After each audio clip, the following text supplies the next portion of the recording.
The Dauntless, Star Legend Book 5, written and narrated by J.J. Green.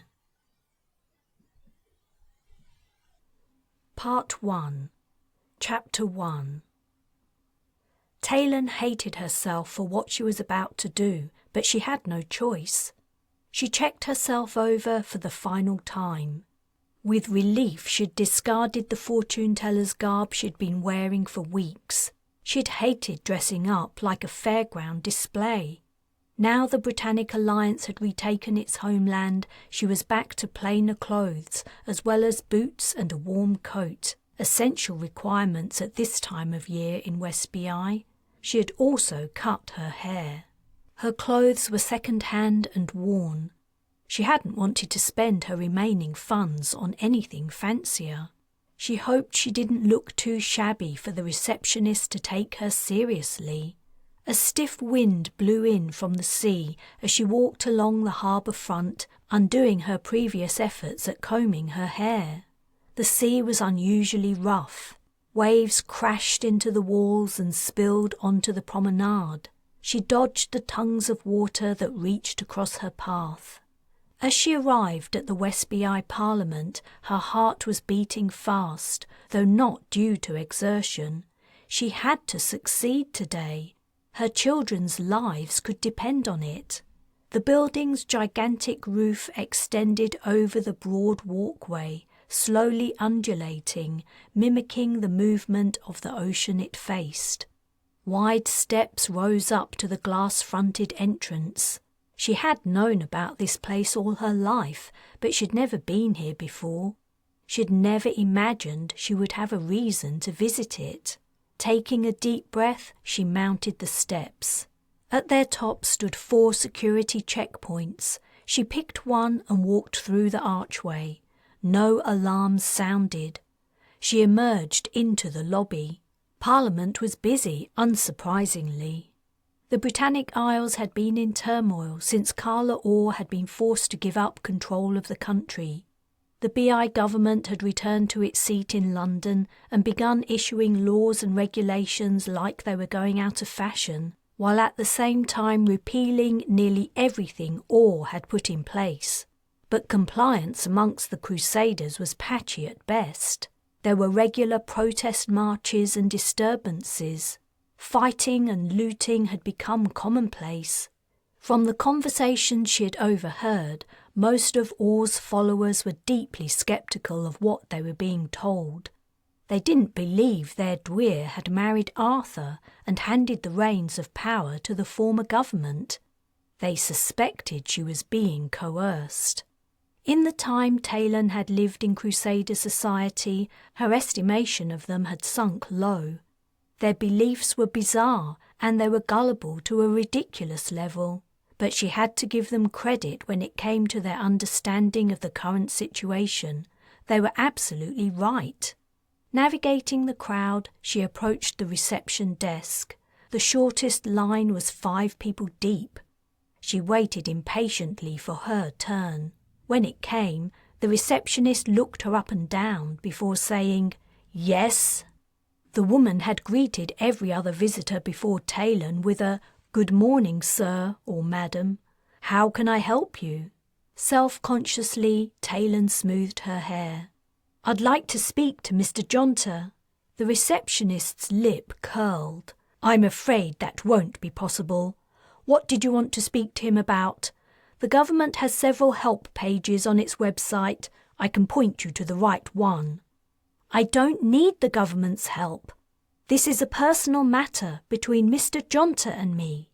"If you know him personally, then I'm sure you can discuss your business with him on your own time." The receptionist leaned over to address the person behind Taylan. "Next, please." She stepped to one side to block the woman's view. "I can't speak to him outside his office hours," she blurted. "I've tried." She really had. She'd done all she could to find out where Jonter was living and how to contact him. But now he was a member of the new government, he was well protected from ordinary people like her. Anonymous limousines with darkly tinted windows left the building each evening, whisking the officials away to their homes. Vidcalls and mails were routed through secretaries who vetted them before they reached their intended destinations. No attempt she'd made to contact Hans had succeeded. She knew it for a fact because he would have replied. She was certain. She'd made it clear he was her last resort. The receptionist replied, "Then I'd hazard a guess Mr. Jonter doesn't wish to speak to you. He will if he knows it's me. Please, just call him and give him my name." The woman's expression turned hard. "As I said, that won't be possible. Stand aside, madam. No, call Mr. Jonter. It'll only take you a few seconds. I swear to you, he'll see me once he knows who I am." "This is ridiculous," muttered the receptionist. Her hand moved under her desk. She was summoning security. "All right," said Taylan. "You don't give me any choice." She reached into the inner pocket of her jacket and pulled out a fist-sized grenade before placing it on the desk with a clunk. The receptionist's eyes nearly shot out of her head. Her chair squeaked as it scraped backward over the floor tiles. The grenade was made of materials scanners couldn't detect, and it had cost all of Taylan's remaining funds. A stillness and hush spread out across the lobby like an earthquake with Taylan at its epicenter. Quiet footsteps sounded around her as the people waiting shuffled away. At last she had the receptionist's full attention. "Call Mr. Jonter, now!" Giving a small cough, the woman reached for the headset hanging around her neck and moved it onto her ears. At the same time, her gaze flicked to somewhere beyond Taylan's right shoulder. She lifted the grenade above her head. "If anyone steps any closer, I'll detonate it." She glanced behind her. 2 security guards were poised mid-step. She turned to the receptionist. "Now!" The woman spoke quietly into the mic. Was she really speaking to Jonter? Or was she only playing for time? The receptionist nodded and gave a tremulous smile. "Mr. Jonter will speak to you." She lifted the headset and stood up. Leaning over the desk, she handed it to Taylan. Taylan checked behind her again. The security guards had managed to come closer while she'd been distracted. It didn't matter. As soon as she spoke to Jonter, he would sort out the problem. He would assure them she wasn't dangerous. One-handed, she slid the headset over her ears and adjusted the mic. "Hans?" The line was silent. Feet pounded on tiles as the guards rushed up. A large man's fist enclosed her grenade-holding hand, while her other arm was twisted painfully behind her, the force lifting her onto her toes. The guard holding her arm pivoted her and began marching her, dragging her toward the exit. The other guard maintained his firm grip on her hand. "It's okay," Taylan protested. "There's no need to—" "Ah!" The pressure on her arm was unbearable. If she didn't do something, the guard would break it or dislocate her shoulder. She went deliberately limp, forcing every muscle and tendon to relax. As the tension left her body, she slumped, pulling her captors down with her. The agony in her shoulder briefly increased, but then the hold on her arm loosened. She wrenched her wrist free. Turning, she kicked one of the guards in the knee. He completed his passage floorward, his features twisting in pain. The other guard continued to grasp her hand wielding the grenade as if his life depended on it. She elbowed him in the face, once, twice, 3 times. His nose flattened beneath her jutting bone, spurting blood. Yet he still didn't let go. The other guard was rising, heavily favouring his uninjured leg, his face pale and sweaty. "Let go of my—" Taylan muttered between her teeth, punctuating her words with a punch to the first guard's face. He was only inches away, too close for her to get her full strength behind the punches, but by the 4th one he began to lose consciousness. As his grip faded, she pulled her hand free. The other guard leapt at her. She threw the grenade into the crowd. Shrieks and screams echoed in the chamber, and the people stampeded. She ran. Pain lanced from her back as needle-sharp points pierced her coat and embedded in her skin. A bolt of electricity ran through her, and every muscle in her body clenched. She toppled like a felled tree to the floor. Chapter 2. The cell door opened. "Visitor for you," said the prison guard sourly, making it clear he didn't think she deserved visitors. When she saw who had come to see her, she understood the guard's attitude. She felt like a bratty kid who'd got what she wanted by throwing a tantrum. "I'm getting a sense of déjà vu," said Hans Jonter as he walked in. "Thank God," she said, rising from her bunk. "I'm sorry about—" "Sit down. You aren't going anywhere." "Huh? Why? I thought you'd come to get me out." "You're under Britannic Isles law now, Taylan Ellis, not medieval Crusader territory. You can't threaten the lives of hundreds of people and then walk out of prison because you know someone of influence." She slowly lowered herself to her bunk. Damn, what's going to happen to me? Tears started to fill her eyes. She blinked them away angrily. She had come so far, done so much.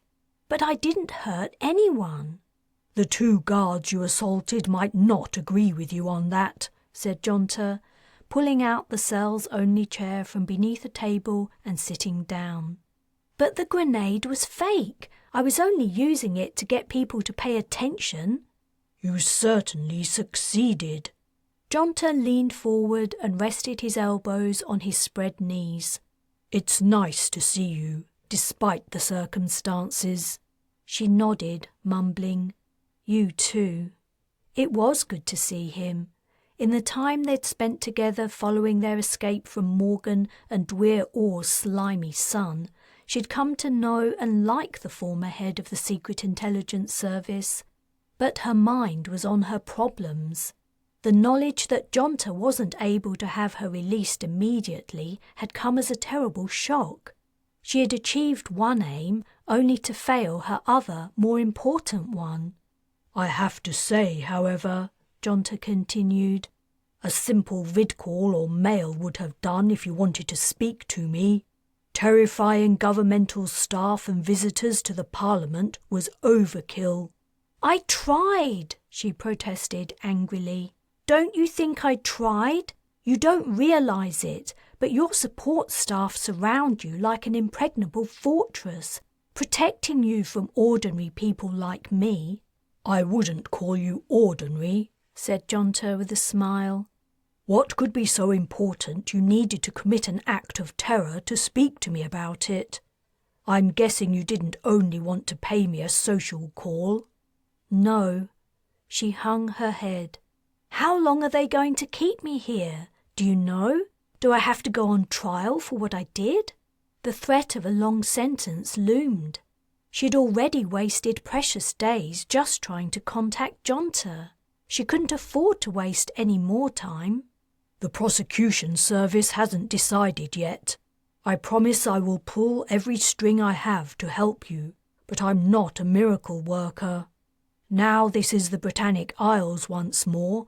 Everyone is subject to the laws of the land. Taylan." He reached out across the narrow cell to touch her knee. "Why did you want to talk to me?" Her tears flowed beyond her control, dripping onto her lap. "Money. I need money.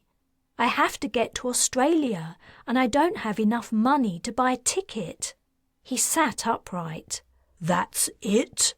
That's what this is all about?" "That's it," she said bitterly. She'd spent all the money she'd earned as a Royal Marine getting to Ireland and buying passage to the West Bi coast. The latter had been the greatest expense.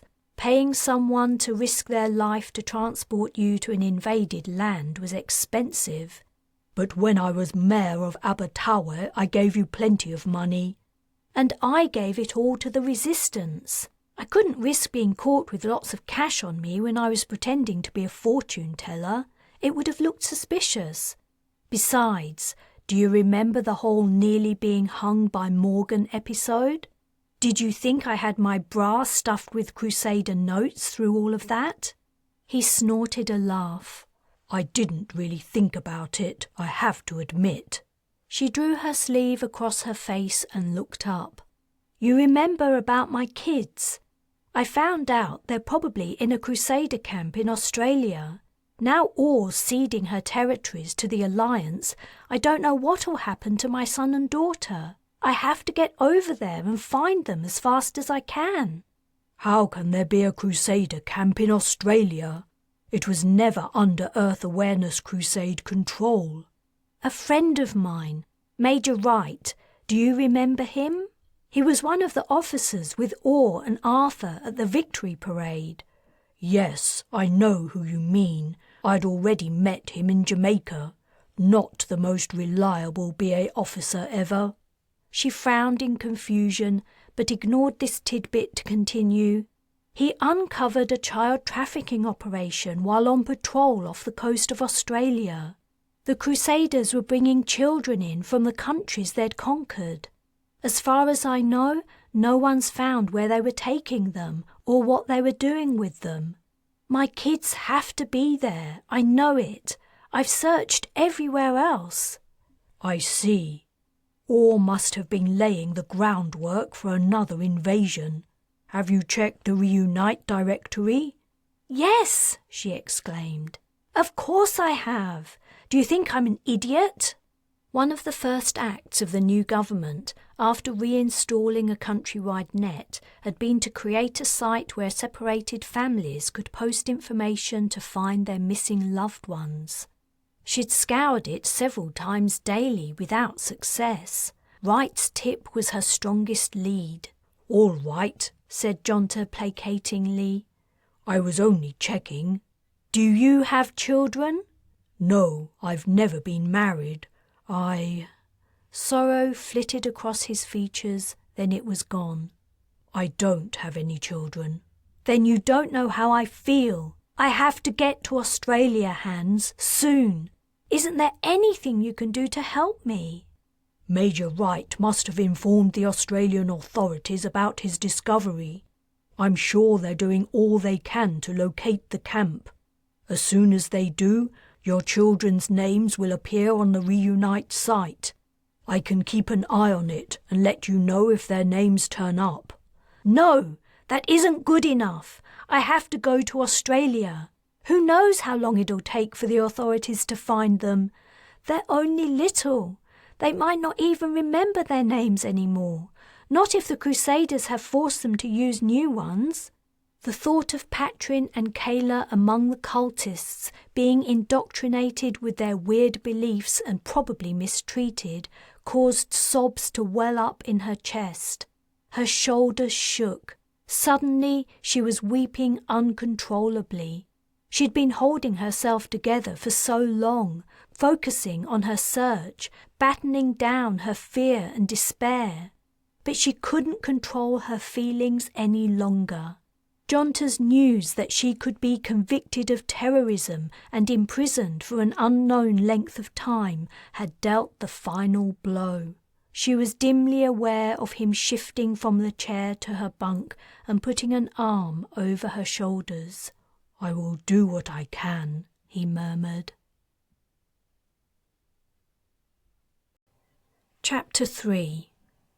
As Hans left the prison, he mentally added the task of trying to find Taylan's children to his long list of things to do. The days since the retaking of the Britannic Isles had been full of activity, and they promised to be equally full for years to come. Setting aside his concern over his friend's plight, it was a good feeling. Worming his way back into a governmental position had been surprisingly easy. The disturbance to the functioning of the country had been significant, and few people on the ground could be trusted. It was lucky for Taylan, in a sense, If she had come to the West BI Parliament next week, she would have been too late. He was moving to London on Friday. He might not even have heard about her stunt, except as gossip at an after-works drinks event. He resolved to do all he could to help her. He owed her his life, though to be fair, he had been in danger because she had implicated him to Morgan. No matter. Taylan was brave, honest, resourceful, and competent. She would be a wonderful asset to the BA someday, but not until she was out of prison and her children were found. The door to his chauffeured vehicle opened and he climbed inside. "Parliament House, sir?" asked the driver. "Yes, Khalil." Hans turned on the seatback interface as the car pulled away. As usual, the roads were mostly clear of traffic. The Crusaders had done a great job of destroying most motorized conveyances. Consequently, the price of vehicles was ridiculously high and few could afford them. It was another situation to be remedied as soon as possible, along with the repaving of roads fallen into disrepair. An efficient transportation system was essential to a strong economy. Fixing the roads was an easy endeavour compared to many the BI government faced. The greatest challenge was dealing with the disgruntled Crusader population, which wasn't accepting the new regime at anything like the desired speed. Or had opened the country's gates to her hordes as soon as she had invaded, and now her people formed the majority.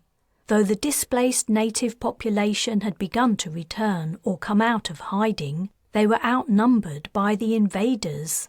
Property disputes between the returners and the people who had stolen their homes were vicious. Several murders had taken place. A very long road lay ahead. Yet he was sanguine. No successor to the murdered King Frederick had even been discussed. The BI monarchy seemed to have been forgotten in the haste to resume control of the country and strip all of her powers. He would be the last person to mention the lack of a king or queen. But he was forgetting. They had King Arthur, the Dwyer's consort. Arthur was the reason no one in the government was mentioning Freddie's successor, whoever that might be, probably some distant cousin. If the Isles needed a king, Arthur would fill the role. Hans chewed his lip. The car stopped and he broke from his reverie. They'd arrived. His door opened. "Thank you, Khalil." "Will you be leaving at the usual time tonight, sir?" "I imagined so. I'll let you know if I plan to stay any later." Hans stepped onto the sidewalk and through the security entrance at the back of Parliament House. Now he thought about it, he realised Taylan had been right about him being difficult to approach. The rear of the building was only accessible by governmental vehicles, and the entrance was heavily guarded.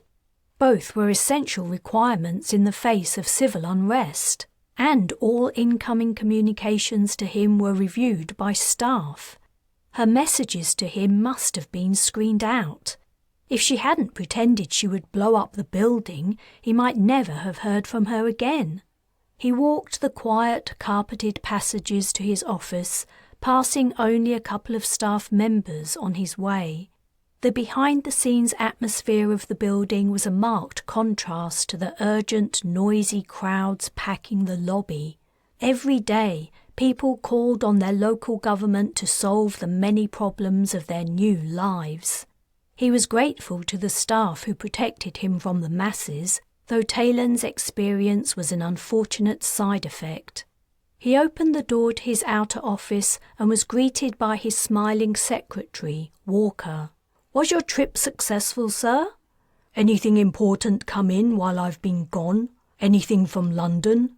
He'd deliberately acted as though there was no question over his resumption of the role, but he still needed the government's stamp on his new contract. "No, I'm afraid not." Hans inwardly cursed. Bloody office politics as usual. They were making him wait in order to show him his place. Will you be leaving this weekend regardless? Asked Walker. Yes, it's just a formality. Hans moved to his inner office. We'll be sorry to see you go. He grunted a reply. Oh, sir. Yes? You have a visitor. I showed him into your room. I hope I didn't overstep, only it didn't seem right to make him wait. Hans turned from the door and walked to his secretary's desk to speak to him quietly. That was a mistake. Please do not repeat it.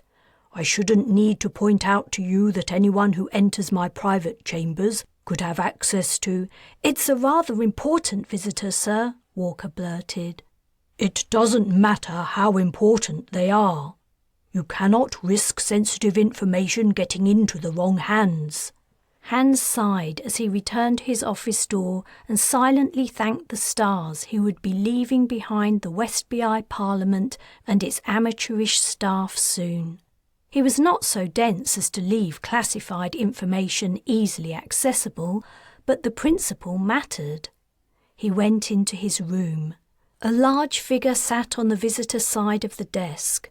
Though he could only see the man's broad back and shaggy hair that hung below his shoulders, Hans recognized him in a heartbeat. Arthur, what a surprise! The old king rose to his feet and strode over to Hans, his large sword swinging at his side.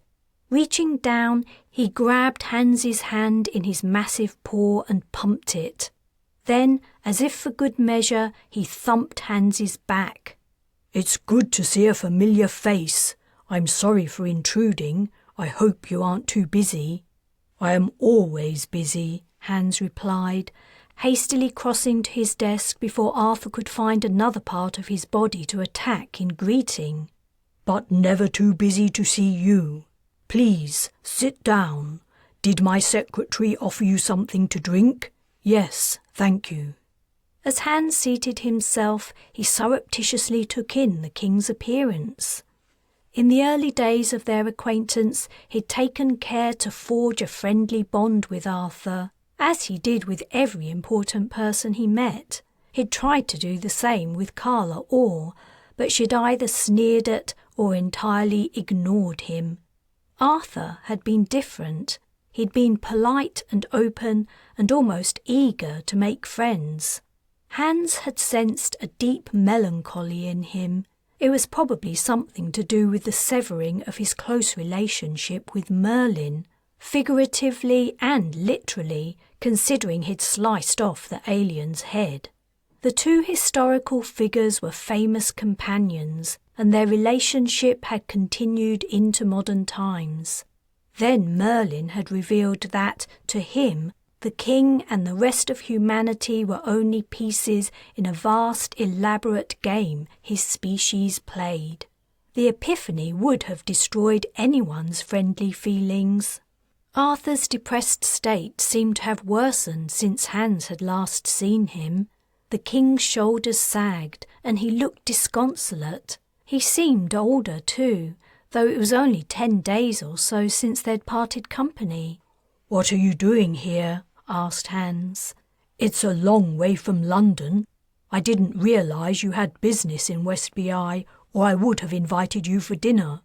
There's still time, of course, but I'm sure you're here for another reason. A king rarely has time for frivolities. How can I help you?" Arthur raised sad eyes to meet Hans's gaze. "I'm not sure that you can, my friend. I don't have a good reason to see you other than the desire to have a conversation that doesn't involve reconstruction, controlling disruptive citizens, or regulating food supplies. Things were simpler in my time." The affairs of high office are often more tedious than the general public thinks. I'm sorry your duties are so wearing." "In truth, I'm complaining about nothing. They've stopped talking to me about those things, probably because I couldn't give them any answers. I'm a man of action, Hans, not policy." "Indeed you are. That's a fair assessment, I'd say, though we haven't known each other long." "I'm feeling more and more like a puppet these days. They tell me to go to the reopening of an old BI establishment and I go. They tell me to sit in on a meeting and say nothing and I do it. They pull on my strings and I hop. I can see how that would drain a man after a while. Drain is a good word to describe it. It's as though my life energy is leaving me, drip by drip. He sighed and passed a hand over his eyes. Hans had an inkling about Arthur's visit. Does anyone know you've come here today? The mischievous grin of a young child broke out over the king's face, turning it youthful once more. I slipped away this morning. Someone had mentioned I could use my... What's the name for this? I've forgotten. He held up his wrist, revealing a pink scar about a centimetre long and a barely discernible square bump beneath it. Ah, you've been given a cred chip. That's it. Someone mentioned these could be used to purchase passage on the rail vehicles. It was difficult to figure out how to do it, but I managed in the end. I had to get away, if only for a day or so. I'll go back soon, I suppose, though I don't really want to. He sighed again. My heart isn't in this new role the Britannic Alliance has given me. I agreed to be the Dweer's consort because they told me it would save lives when they retook the Isles. I think they were right, and I'm glad of it. But pretending to be married to Orr was a lie. I'm not comfortable with living a lie. I can see that, Hans commented. His earlier work building a relationship with the king was paying off. Though he was mildly sympathetic about Arthur's plight, he was also wondering how he could use the information. His visitor's cathartic flow appeared to have dried up. Arthur was silent. To encourage a few more drops, Hans asked, "How has Dweer Orr behaved toward you?" Arthur shuddered. I believe she must truly be a descendant of Morgan, as they say. It shows in every glance, every expression, every word she utters. A human descended from an alien? I'm not sure that's possible. Biology wasn't Hans's strong suit, but he was fairly sure he was right. Two different species couldn't reproduce, especially not if one were not even from Earth. Arthur's expression became shamefaced. He swallowed before replying, "It is possible." He paused but didn't elaborate. All Orr cares about is power and her son, exactly as Morgan did. She is evil, Hans. It worries me that she's supposed to be the supreme leader in the BI, even if only in name, but they seem to have her under control. When we're in public, she behaves to me as directed. Out of the public eye, she pays me no attention whatsoever. I want nothing to do with her. You certainly have it hard. I can see why you needed some time off, and I'm pleased you came to see me. You're the only person I know who isn't using me for their own ends. No, that isn't true. Major Wright is another friend of mine, and Taylan Ellis, but TJ returned to his normal duties days ago, and I haven't seen Taylan since we left this city in the heli. Have you seen her? Do you know how she is? I have seen her, just now, Hans replied, his heart quickening in excitement. A plan was forming in his mind. The cogs of a complex scheme were slotting into place. All that was needed to get things moving was a small push. Chapter 4. Taylan curled on her side in her cell and wept. How could she have been so stupid as to think it didn't matter what she did to see Hans? Of course he was right. You didn't just walk out of prison in West BI because you knew someone important. Things hadn't worked like that before the invasion. There was no reason they should work like that now. How long would it be before she could get to Australia? The sentence for terrorism had to be long, even for fake terrorism. It would be years before she was released. Patrin and Kayla might not survive, and if they did, she might never find them. Her eyes were nearly swollen shut and her throat was raw, but she couldn't seem to stop crying. In all the days of darkness since she'd stupidly handed her kids over to another's care, she had never been so low.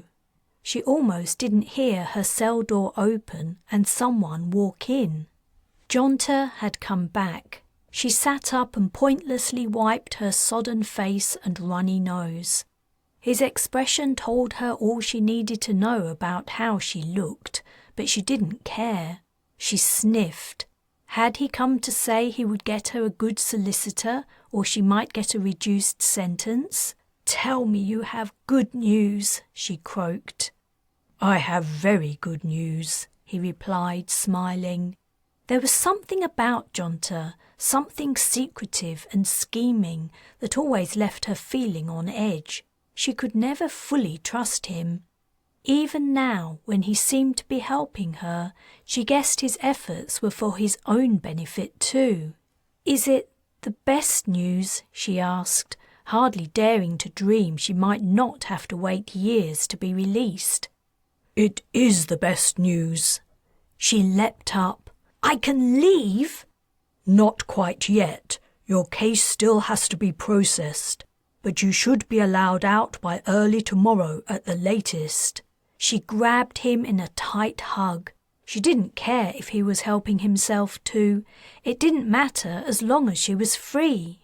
Thank you so much. I'll never forget this." He chuckled and patted her back. "It isn't me you need to thank." "Oh?" She released him, confused. She didn't know anyone else who could have manipulated the justice system to make an exception for her. He stepped to the open doorway and beckoned someone outside. A familiar figure stepped in. "Arthur!" The dim light hit him unflatteringly, creating lines on his once ageless face. Yet if, as Jonta implied, he was responsible for her release, he was the most wonderful sight she had ever seen. She grabbed him into a hug too, and fresh tears poured from her eyes, tears of relief. "I don't know what you did or how you did it, but I'll be grateful forever." She released him and glanced at his sword before adding, "You didn't have to kill someone, did you?" "No," he replied. "No one has died. I'm pleased to see you and glad I could help." Hans laughed.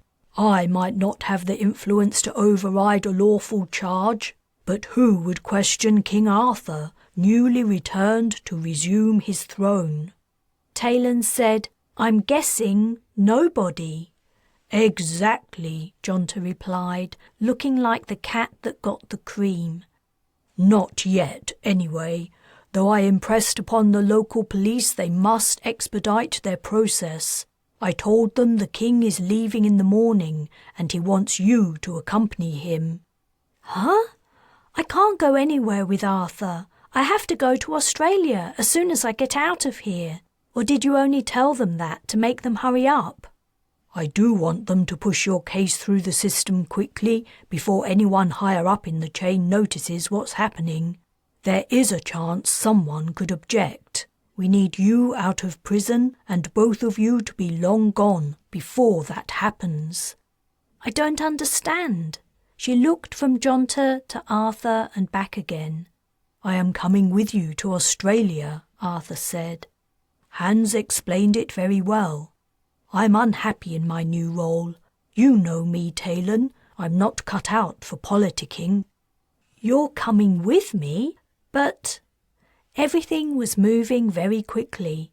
She'd gone from the depths of despair to elation and now to utter confusion.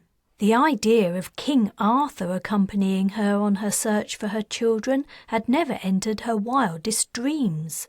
How would that even work? She couldn't imagine him trekking through the Australian bush, his sword clanking at his side. Besides, he was supposed to be Dwyer Orr's consort, a new head of state leading the BI into a peaceful future. I don't think you can just walk away from your job, though, she said, before checking with Jonta, "Is this a condition of my release?" "No, you will be released, barring any last-minute interference from London. The question is," Arthur said, "what is my role now? Am I the king here, or aren't I? If I'm the king of the BI, then I can do as I please. If I'm not the king, then I have no authority and shouldn't be treated as if I have. I shouldn't be signing documents or attending opening ceremonies or sitting in on meetings about subjects I don't understand." "I can see your reasoning." She glanced at Jonta, wondering what was going on. Yet it was obvious in a sense. Though she didn't understand why, it was clear that Jonta had put Arthur up to this. The king would never have come up with a plan involving him neglecting his duties on his own. Her release from prison was only a fortunate side effect of Jonta's scheme. "So you're going to help me find my kids?" "I know you've been searching for a long time," said Arthur. "And Hans told me you have a good idea where they are now, only you lacked the means to travel there. I have plenty of money." He raised his wrist to show her his credship scar. "And you're welcome to all of it. I never cared for gold in my previous life. It's also better not to travel alone in the lawless lands beyond the BI's borders." The lawless lands? He had no knowledge of Australia. That was obvious and not surprising. In his time, no one in the West had even known of the country's existence. "The place you believe your children were taken to," he explained. "I know what you mean," she said. "I'm just not sure it's a good idea." His face fell. "I see." Jonta said, "You need to understand. This expedition would be a way for Arthur to take a break, to get away and regenerate." "But right now," she asked, "when things are so unsettled, do you really think the BA will agree to it?" "They don't need to agree to it," Jonta argued. "He's the king. They have no authority over him." She wanted to ask him why he was doing this. Why did it suit him to have Arthur out of the country? Didn't he want the BI to return to normality? "I will check in with the people in London from time to time," said Arthur. "Hans said it will be easy, even though Australia is very far away." "Yes, you can use comms," she said, "but we'll be in the outback, and we don't have any military-grade equipment. We could be out of touch with civilization for days at a time." Arthur tapped his cred chip. "I can buy anything we need." She was about to voice another objection, but she snapped her mouth shut. What was she doing? Jonta said she could go free, whether or not she agreed to take Arthur with her, but he was devious. He might have only said that to appease the king. Arthur wouldn't like it if he thought she was being coerced, and Jonta was definitely looking uncomfortable at the direction of the conversation. "Arthur, I would be happy to take you with me. It's a deal." The king grinned like a 5-year-old. Chapter 5. Catching the low-orbit shuttle to Australia meant they would be there in less than an hour. If Taylan had been relying on her own funds, she would have caught the regular plane, considerably lengthening the flight time. But now she was accompanied by the actual king of the Britannic Isles, no less. Money was no object. The BI government had been generous with his allowance. Her eyes had popped when she caught sight of the balance in his account as he paid for the tickets. Her release from prison hadn't come through until midnight, after the last direct flight had departed, so they were catching the early morning shuttle. As they waited to check in, she threw worried glances over her shoulder. Surely the BI authorities were wondering where their king had gone. Despite the current fragile state of the net, it wouldn't be hard to trace Arthur's path to West BI and now to the capital spaceport. She fully expected someone to march up any minute and demand the king return to his duties. When they arrived in Australia, the situation would be no different. The country was a BA territory. If the government didn't catch up with him here, as soon as Arthur's ticket purchase registered in the system, someone would arrange to have personnel on the ground at their destination. He would be nabbed as soon as he disembarked. Hell, the government might force the shuttle to land in London. The situation was kinda hopeless. She felt sorry for the king. He was obviously miserable in his new role. It had taken his toll on him already. White hairs had appeared in his red-golden mane and faint lines traced his features. But there was no way the BA would allow him to slip from their control. He was enthralled to them just as much as he had been to Merlin. Oh well. She would let him live his dream for the short time it would take for his owners to catch up to him. "Are you expecting someone?" asked Arthur, noticing her backward glances. "No," she replied, and gave him a tight smile. "Something's bothering you." "Yes, but I don't want to talk about it. What's been happening with you over the last couple of weeks?" Like you, I don't particularly want to talk about it." "That bad, huh?" The line shuffled forward. Their cred chips would be scanned for ID purposes when they reached the counter. That might be the moment the fantasy came to an end for Arthur. If it did, she hoped she wouldn't be prevented from boarding the shuttle too. "Did you get to spend any time with Major Wright?" she asked. "I did," Arthur replied, his features brightening. She was pleased she'd hit upon a mutually agreeable subject. She harboured fond memories of her kiss with the Major before he left. If things had been different, their relationship might have gone somewhere, but it was not to be. "We had a few interesting chats," Arthur said, "but he had to leave. He wouldn't tell me where he was going, but the BA has been building a new spaceship, one capable of travelling between the stars. He seemed to have something to do with it." "He wouldn't talk to you about it directly?" "No, I don't think he could. They don't tell me the details. I'm only a face to them, an image or idea they use to meet their ends." His expression grew wistful. "In my time, when we went into battle, one man would carry the standard, a flag upon a high pole bearing our colours and symbols." The far-off look left his eyes, and he continued, "To the Britannic Alliance, I am the battle standard and nothing more." The line moved again, and Arthur stepped to the barrier, holding out his wrist to be scanned. But the check-in clerk wasn't interested in his wrist. She was eyeing his sword with alarm. "Excuse me, sir, is that real?" She gestured at the weapon. He seemed confused by the question. "Real?" "Real or not," she said, "I'm afraid you can't bring it into the cabin. If you give it to me, I'll arrange to have it put into the hold, and it will be returned to you when you disembark." It was a miracle they'd made it this far in the spaceport with the king's weapon hanging from his belt. Arthur touched the hilt protectively. "I won't be parted from Excalibur." "We have to consider the safety of the passengers and crew," the clerk reasoned. "You cannot board the shuttle carrying dangerous items, sir. It's against regulations." It was a fair argument, and Arthur was a fair man, when he wasn't in his berserker rage, scything through human bodies like a farmer harvesting wheat. His brow furrowed.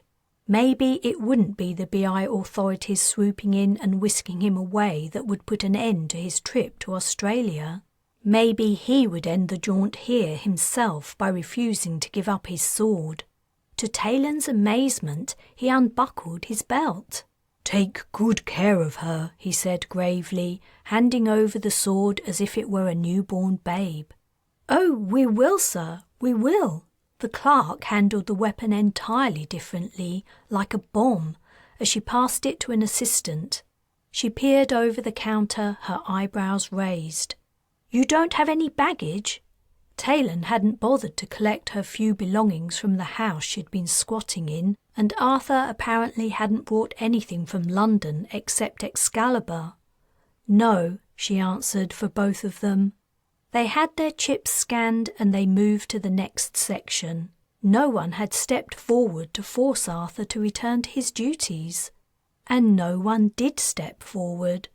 Within half an hour, they were sitting side by side in the passenger cabin of the Sydney-bound shuttle.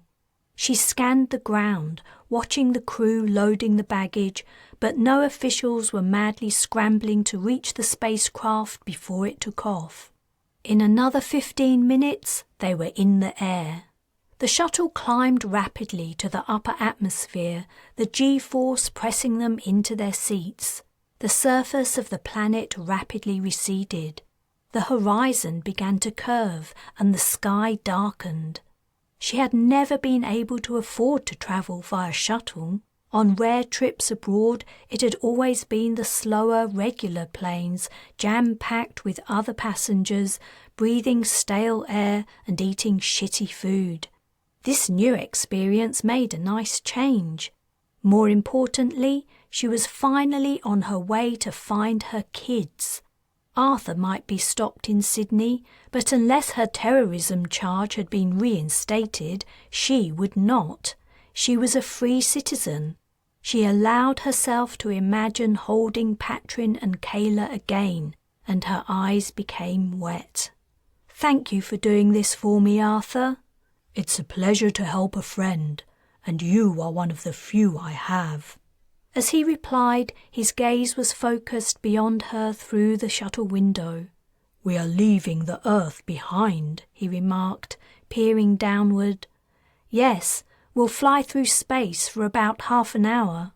Though Arthur had travelled in starships, he'd probably never actually seen space except as the night sky. As far as she knew, he'd never spacewalked, and battle starships generally didn't have viewing portals as they weakened the ship's hulls. She watched him as he saw the black for the first time, vicariously enjoying the wonder on his face. Then, while Arthur gazed out at the expanse wordlessly, she relaxed and closed her eyes. What was the king's take on this new life he was leading?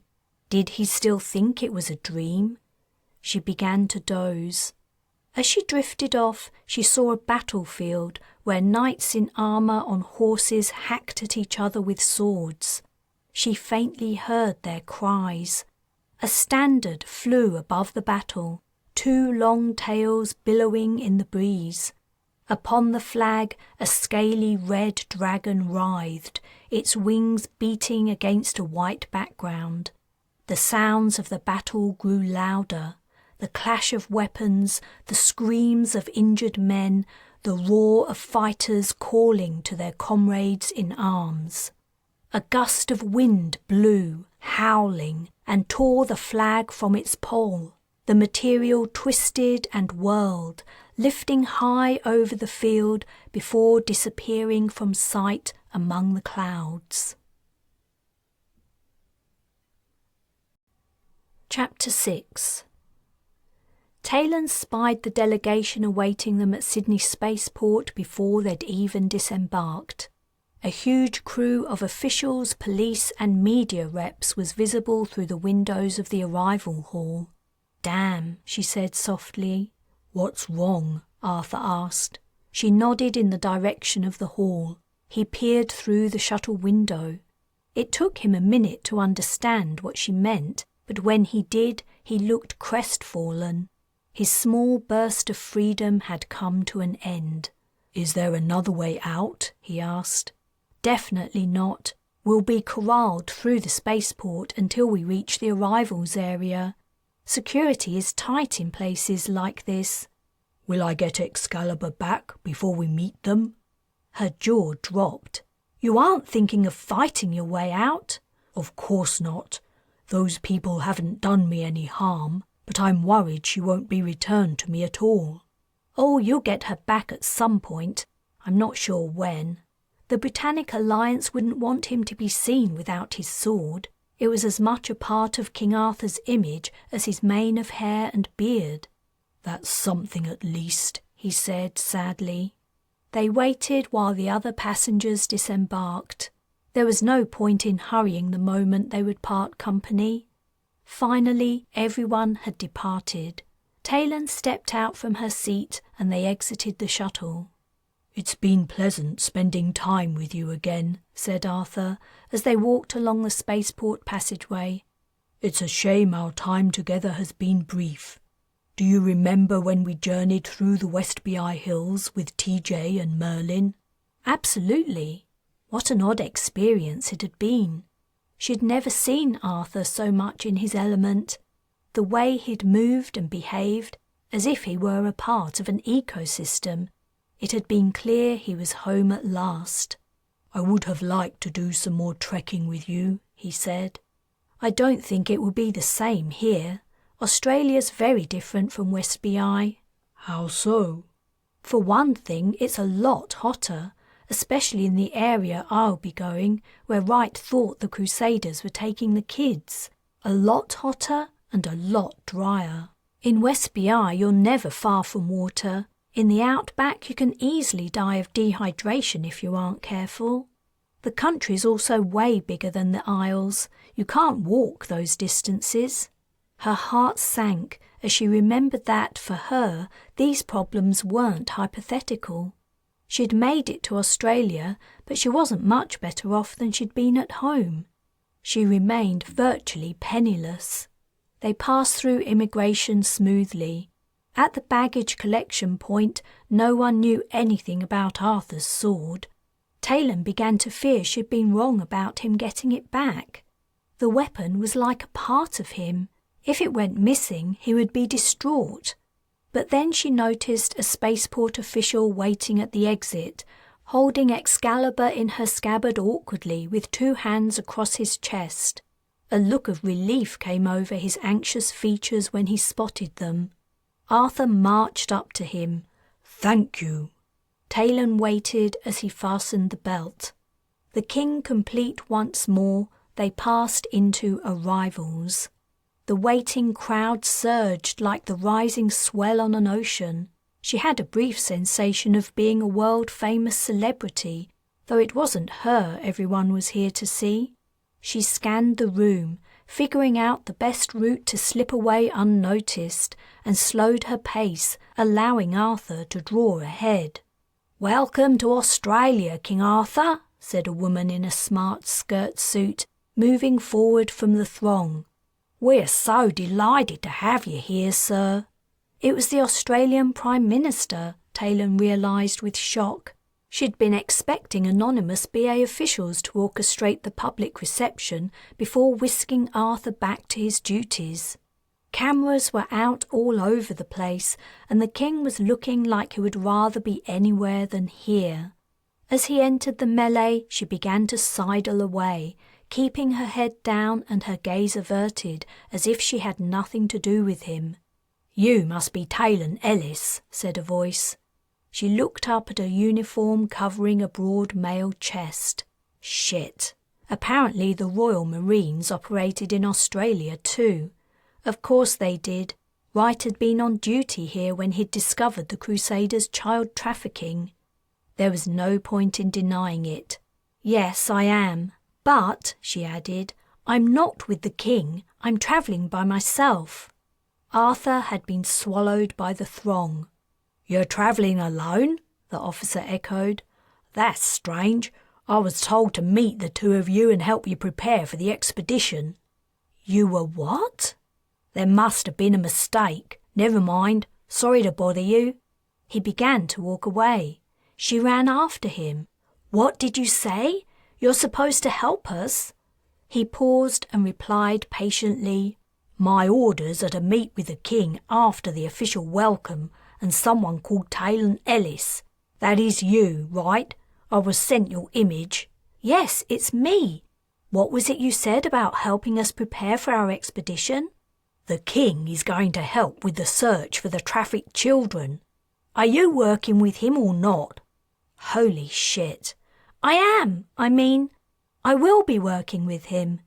What was going on? At some point in their hour-long trip over the globe, something had happened. Arthur's attempt to escape the BI government's clutches had transformed into a royal act of duty.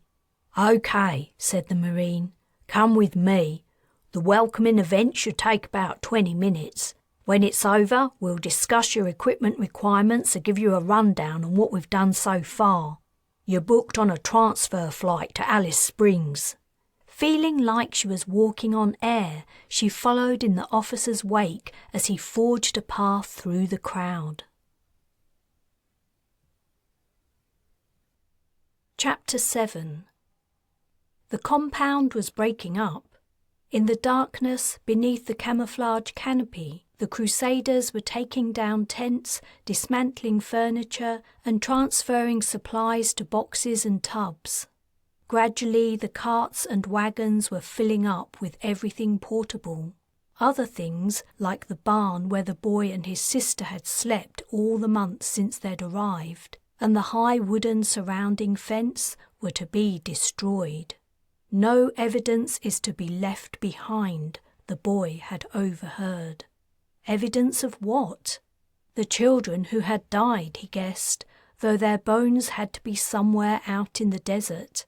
The children who had toiled and suffered and starved, while people like Summoner Seba grew sleek and healthy.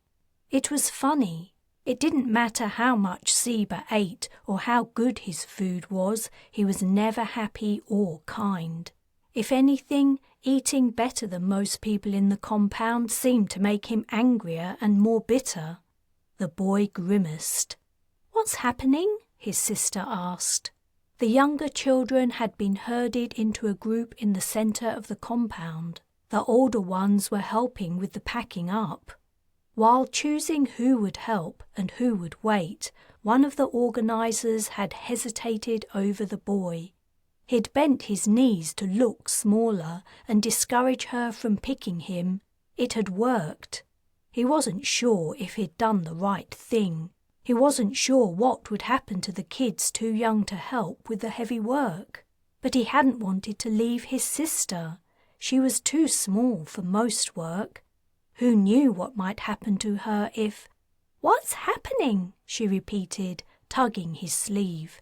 "I think we're moving somewhere new." "Why?" "I don't know." She huddled closer to him.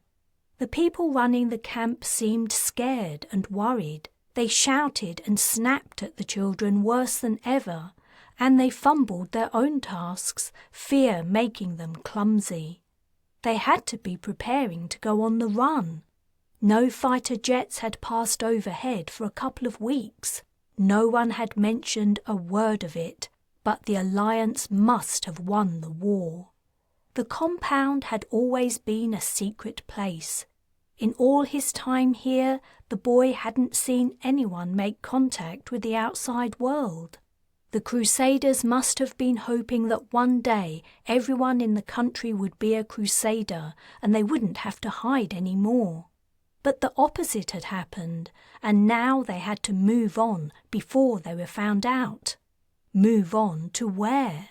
And who would they take with them? The boy still had nightmares about the dreadful trek from the boat to the road. They'd walked for kilometres through the hot, dry, empty land, only stopping briefly for water.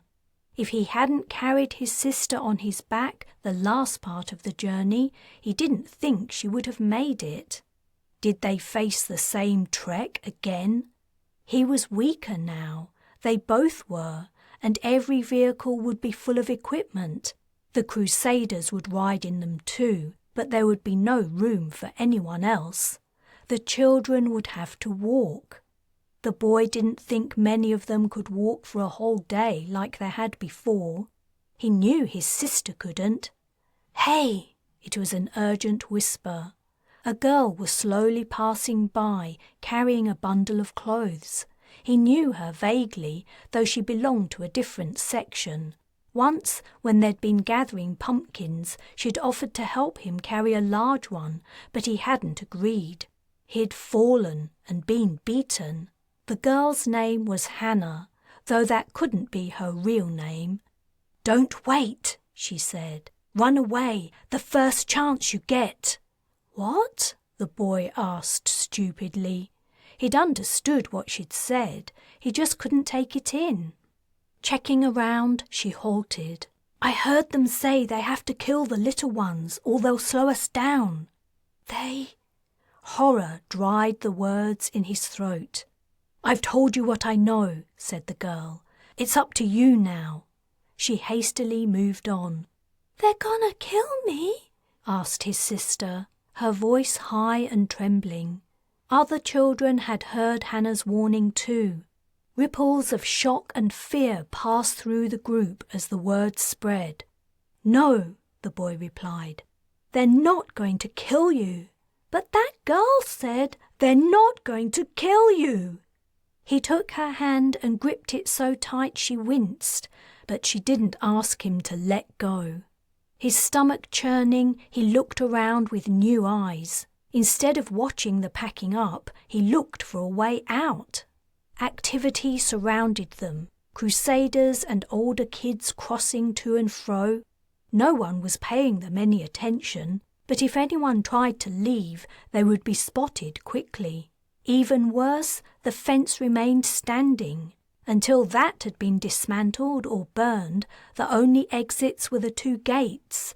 They were open, but carts and wagons were being driven through them regularly. Where had Hannah gone? He searched the bustle until he found her. She was still carrying her bundle of clothes, but she was far away. "Stay here," he said to his sister. "Don't move. I'll be back soon." He could trust her to do as she was told. She was only small, but she was smart. She nodded at him, her eyes wide and teary. He dashed from the group and dodged the men, women, handcarts and piles of goods until he reached Hannah. "What are you doing?" she whispered as he ran up. He whispered his request, but couldn't risk waiting for a reply before running back to his sister. "Where are you going, you little bastard?" a man called out, aiming a kick at him as he ran past. The boy was too fast. The man missed and, grumbling, went on his way. No one had time to mete out punishments. The ultimate punishment would come soon for the young kids anyway. He made it back to his sister. Most of the children were weeping, though some only stood in silence, their faces pale. "It'll be all right," the boy told his sister, trying to reassure himself as much as her. He watched the people. They didn't look at the waiting kids anymore, as if trying to prepare themselves for what was to come. Would Hannah do as he asked? Would she be able to? A figure darted out and dropped something at the boy's feet. Then she was gone. Yes, Hannah had done it. He snatched the sack from the ground and shoved it under his shirt. The bulge made him look like he was going to have a baby, which was stupid, but no one was paying any attention to him. "What's that for?" his sister asked. "You'll see." He didn't think he was being ignored enough for no one to notice him doing something unusual, not even if he and his sister moved to the center of the group. If they were spotted, the adults might decide to put an end to the problem of the little children right away. He clutched his belly, holding the sack tight, as he wondered what to do. More wagons trundled through the two open gates. The camp was emptying. Less than half of it remained to be packed up. If he didn't move soon, it would be too late. One of the horses hitched to a wagon snorted and reared. The boy glimpsed Hannah running away.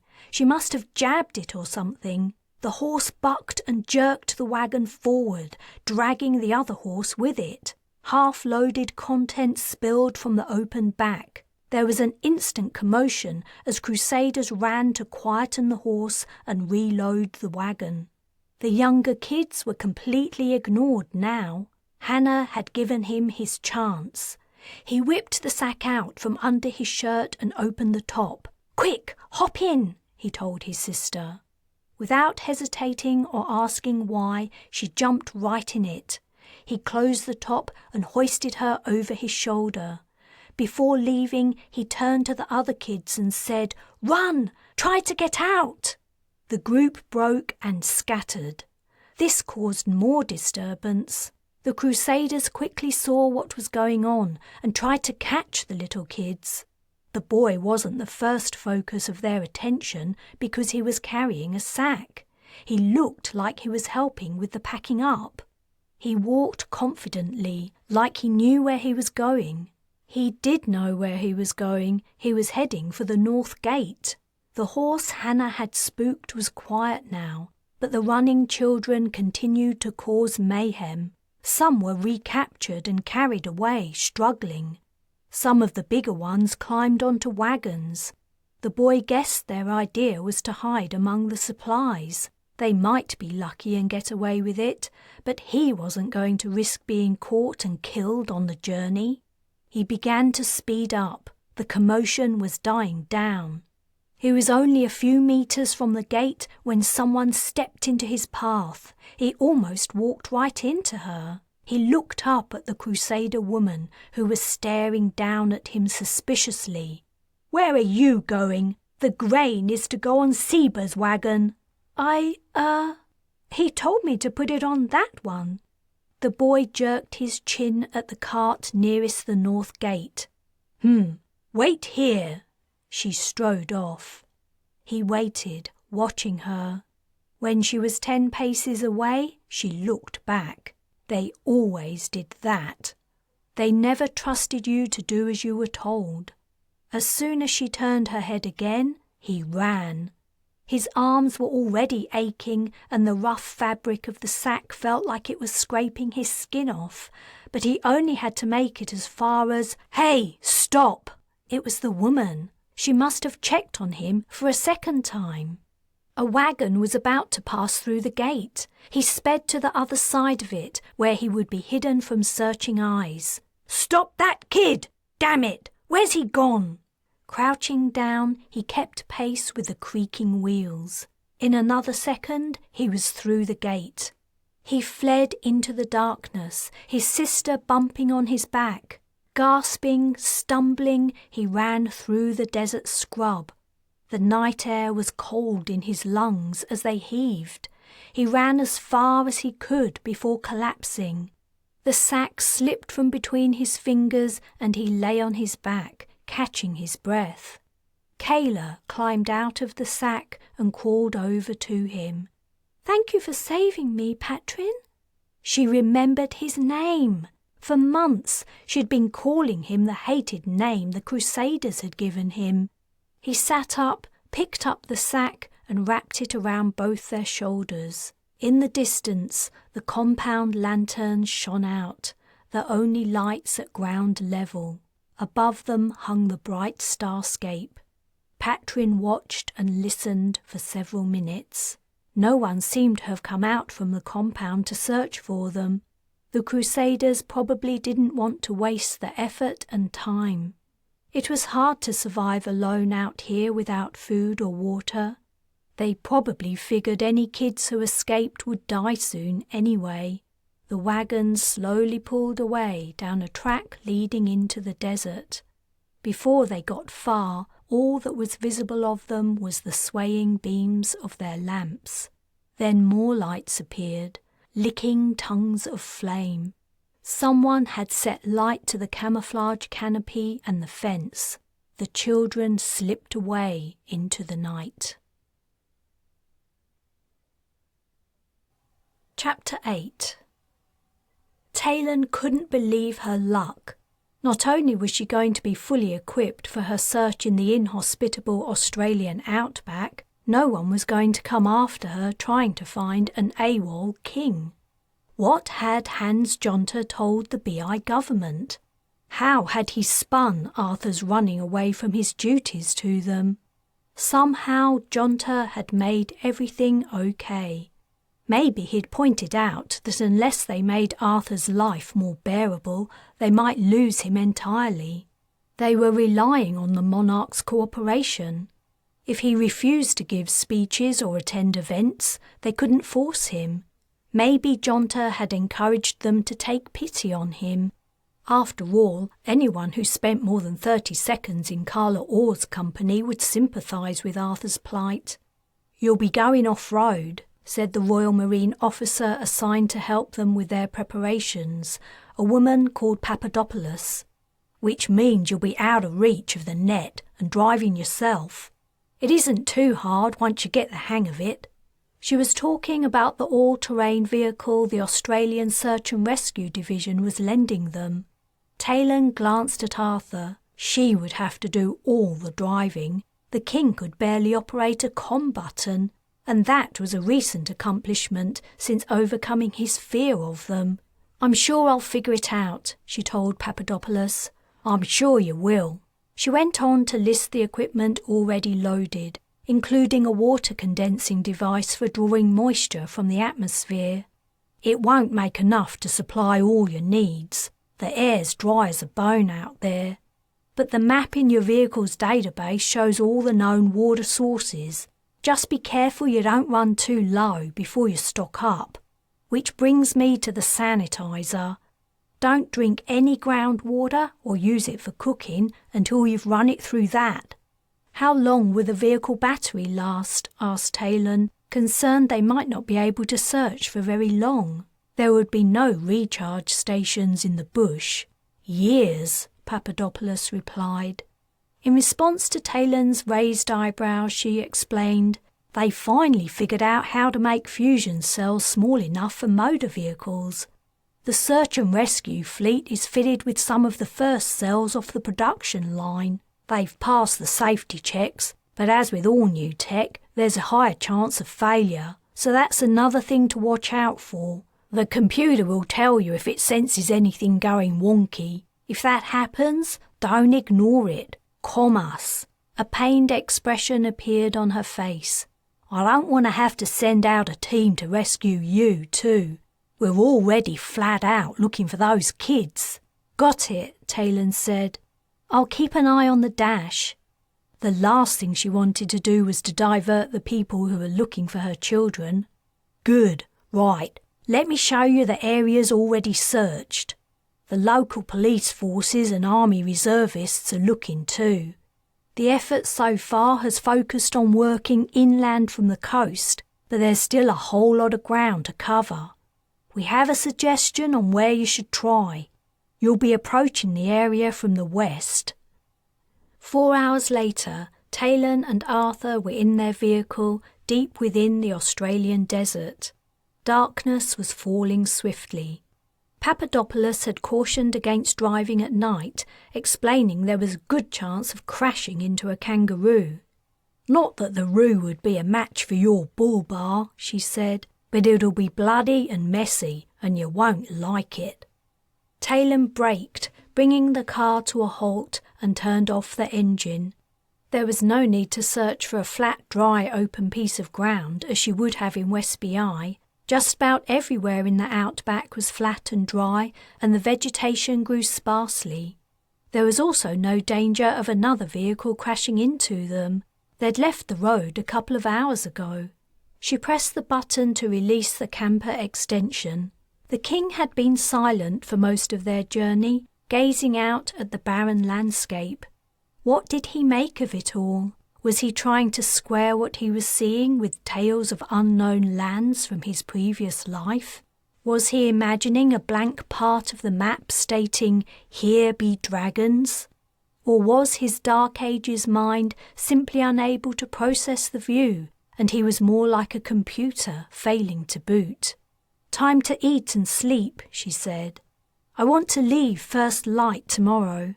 Her words pulled him from his trance. He opened the door. "I'll look for wood." "We don't need to make a fire. We have self-warming food and a heater for when it gets cold later." "Self-cooking food?" He didn't seem to like the idea. As it turned out, his foreboding was spot on. The rations that heated themselves when you pulled out a tab tasted disgusting. Taylan had some kind of pasta mush, and Arthur had picked a stew. Screwing up their faces after their first tastes, they tried each other's meals and discovered each tasted the same kind of bad. The heater gave a better result. The desert night chill had already begun to invade the tent by the time they finished eating and were bedding down. The minute Taylan turned the heater on, warm air filled the tent. She checked the water condenser was working and then unrolled her sleeping bag. Arthur was sitting on his bag already, getting undressed. He pulled off his shirt, revealing the tattoo that ran across his chest, just below his collarbones. She'd always meant to ask him about his tattoos. "It shows a hunt," he said, noticing her interest. "The lion is chasing the deer, and he's about to catch one. Can you see?" She peered closer. Now he'd pointed it out, she could make out the figure leaping higher than the deer was indeed a stylized lion. "It gives me strength and courage." "The tattoo?"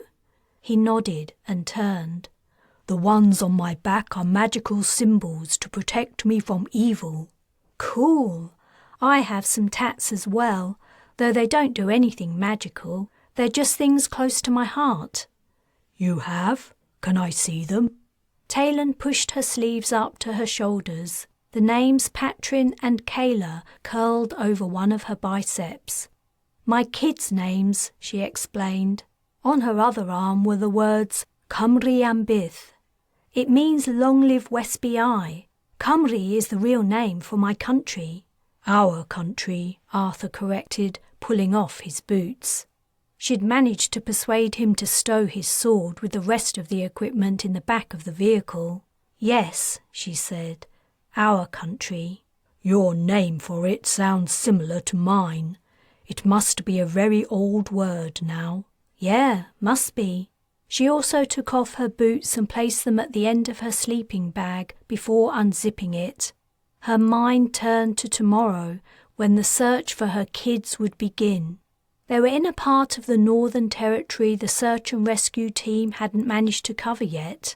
Satellite imagery and scans had turned up no sign of the Crusaders, so the team members were scouring the ground with helis and vehicles square kilometre by square kilometre. Australia was damned big. No one was sure exactly what they were looking for, though Papadopoulos had said the Crusaders must have some kind of camp and they had to be doing something to screen it from observation. The ships used to bring the kids in had cloths overhanging them, and it was likely the camps had something similar that would make them hard to see from a distance. But there were signs to look for, signs of activity like worn tracks. Papadopoulos had also said she doubted the Crusaders were shipping in their food. The group Wright had followed from the coast hadn't been carrying many supplies. That could mean the Crusaders were growing crops. Few plants would survive in the desert, but in the northern regions the climate was wetter and the ground more fertile. Taylan planned on driving north tomorrow, heading for an area that straddled the desert and the greener region. Seeing that Arthur had lain down and was ready for sleep, she turned out the light. "You're proud of our country, aren't you, Taylan?" he asked softly in the darkness. "Of course I am. Aren't you?" "Naturally, but it's good to hear you say it. You were born thousands of years after me, but your pride remains true to the land I fought for." He paused and then said, "Many things have been weighing heavily on my mind since I discovered Merlin's trickery." "Like what?" "In my former life, I committed many great sins. I killed many people, praying for forgiveness every time. Merlin assured me I would have that forgiveness, that what I was doing was necessary to prevent more suffering and to protect my people. When I learned he only told me that because he was playing me like a piece in a game of chess, it shook me. I have committed the sin of murder at his bidding. He didn't know if I will be forgiven or if when I die my soul will achieve rest. He lied." As he went on, His tone was quiet and fearful. I am damned, Taylan, damned for all eternity. Yet, when I see your love for the country I killed so many people to defend, it gives me some solace. She didn't know how to answer him. She wasn't religious, and even if she were, what he was saying was true. He had killed hundreds, if not thousands of people. Murder was a sin, according to his faith. Merlin had lied. All she could think to answer was, I do love my country, Arthur. I'm proud of it and always will be. The same goes for my countrymen and women. You might have killed a lot of people, but you did great good in your life, and your legacy has passed down through the ages. No matter what happens when you die, that'll always be true. He was silent for so long she thought he must have gone to sleep, but then he said, You're like your forebear, Lancelot. He always knew what to say to give me comfort too. Taylan had been drifting off. At first she struggled to make sense of his words. She mumbled, I'm glad I could. His meaning filtered through, and her eyes snapped open. She decided she must have misheard. For a minute there I thought you said my forebear Lancelot. I did say that. She lifted herself on one elbow and turned to face Arthur, though he was invisible in the pitch black. Lancelot was my ancestor. You're joking, right? No. Why would I joke about it? How could you? I don't doubt he existed, but you can't possibly know I'm descended from him. But I do. Some things you just know. You fight exactly like him. Merlin saw it too, that day we sparred on the Fearless and I broke your nose. He agreed with me, though he probably knows more about it than I do. She flopped onto her back. She was descended from Sir Lancelot of the Round Table. She was delighted by the idea. Dad would have been ecstatic.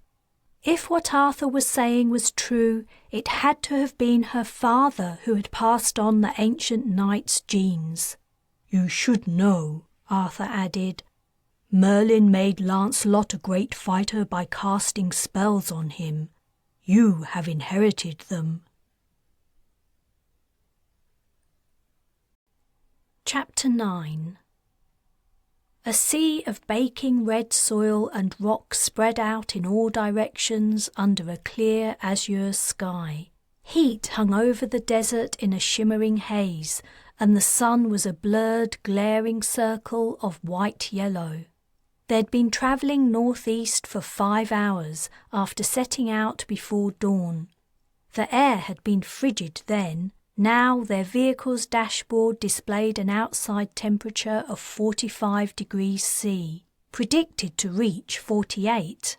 Taylan recalled Wright saying how he and a batcher had been forced to turn back when following the Crusader child traffickers. At the time, she'd been distraught, wondering how he could have abandoned the trail before finding out where the kids were being taken. Seeing the temperature and landscape for herself, she understood a little better. No one would last long here without water or shade. The understanding brought her little comfort, however. The conditions Wright had found unbearable were the same ones Patrin and Kayla had been enduring. Though they might have water and food, they weren't fully grown men like Wright and a batcher. They were young and weak. Assuming they were still alive. Her breath caught in her throat, and their vehicle swerved slightly, clipping a thorn bush. Arthur lay a hand on her arm. Maybe you should take a break. Not yet. I can manage another hour. A break from driving would have been good. It hadn't been hard to learn how to guide the vehicle. The pedals were basically go and stop, and there was nothing substantial around for her to hit. But it was hard work. She was used to inputting a destination and letting the car take her there. Here in the outback, she had to navigate every rock and bush, and the distances were so great, the dot representing them on the map crawled along frustratingly slowly.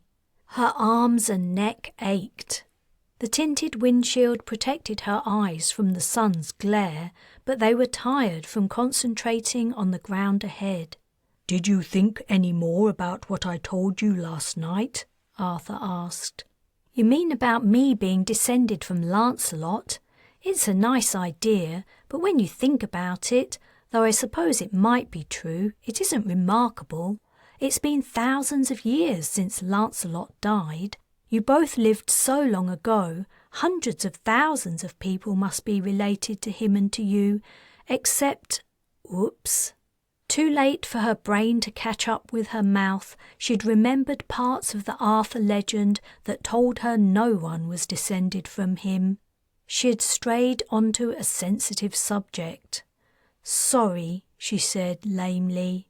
Speaking quietly, he asked, "So the story of my marriage made it down the ages too?" "Yes, it did. Well, a story did. I don't know how much of it really happened." "I never sired any children with my wife. She was barren." "It wasn't necessarily her fault. I mean, I know you had Mordred with Morgan, but that doesn't mean your later problem was all your wife's. Fertility is complicated."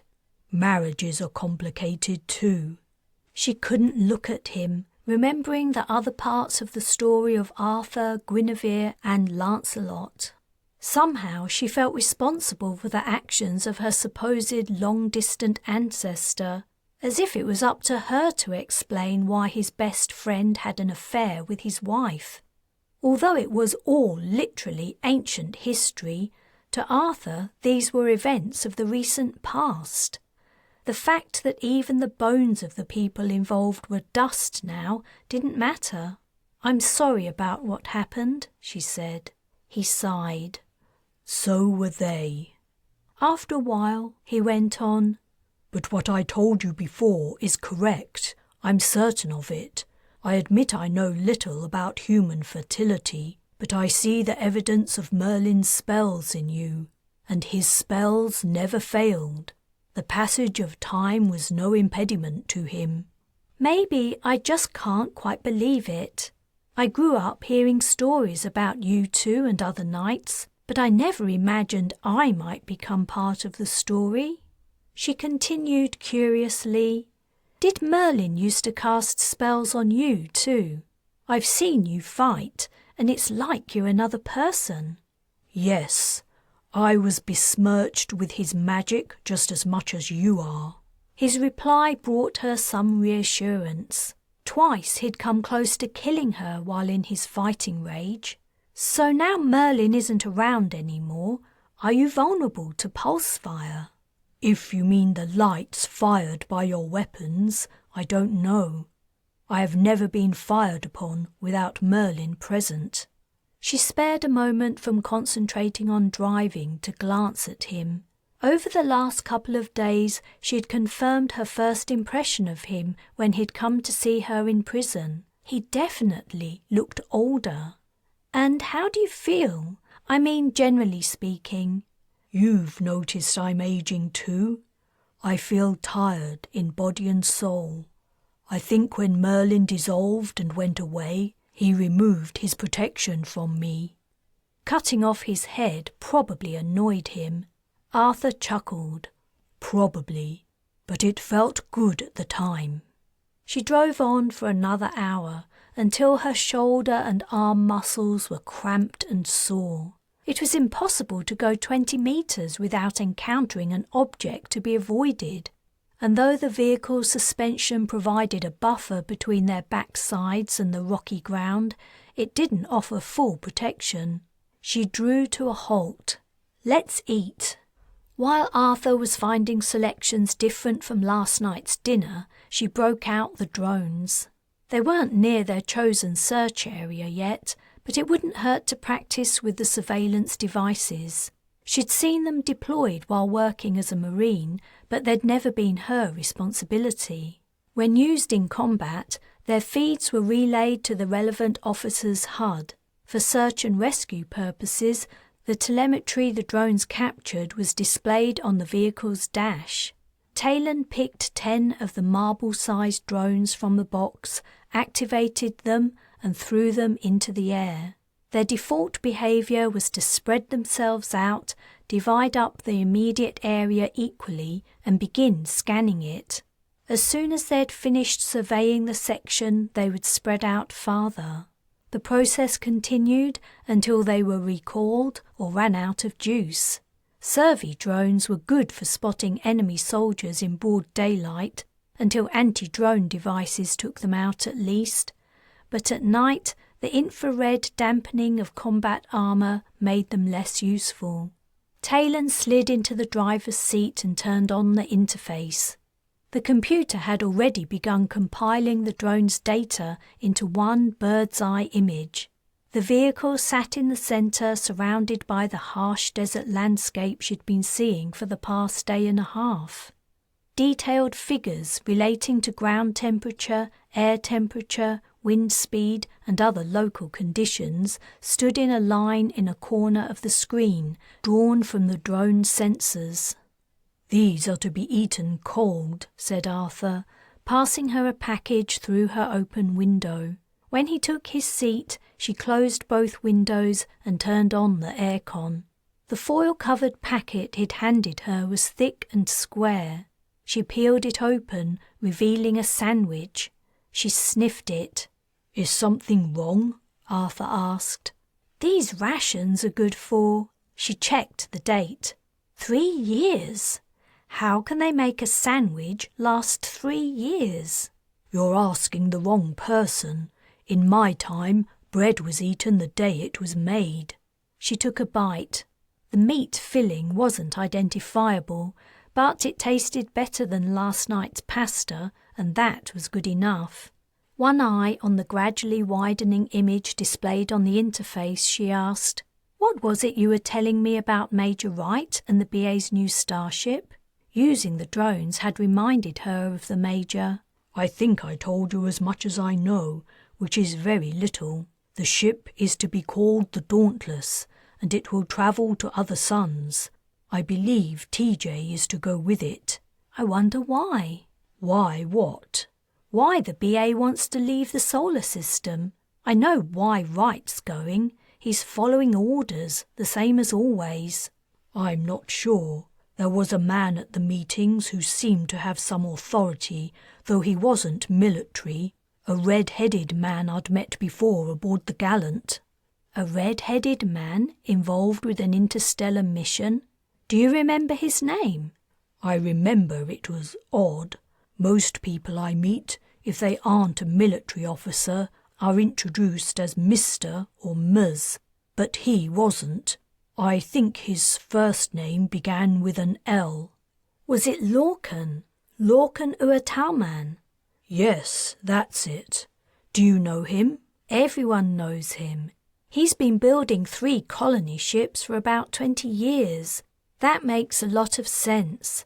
He must be helping the Alliance build an FTL engine." "FTL?" "Faster than light." Arthur burst into laughter. "Light doesn't travel. It exists or it doesn't. What a strange notion." "You need to go to school."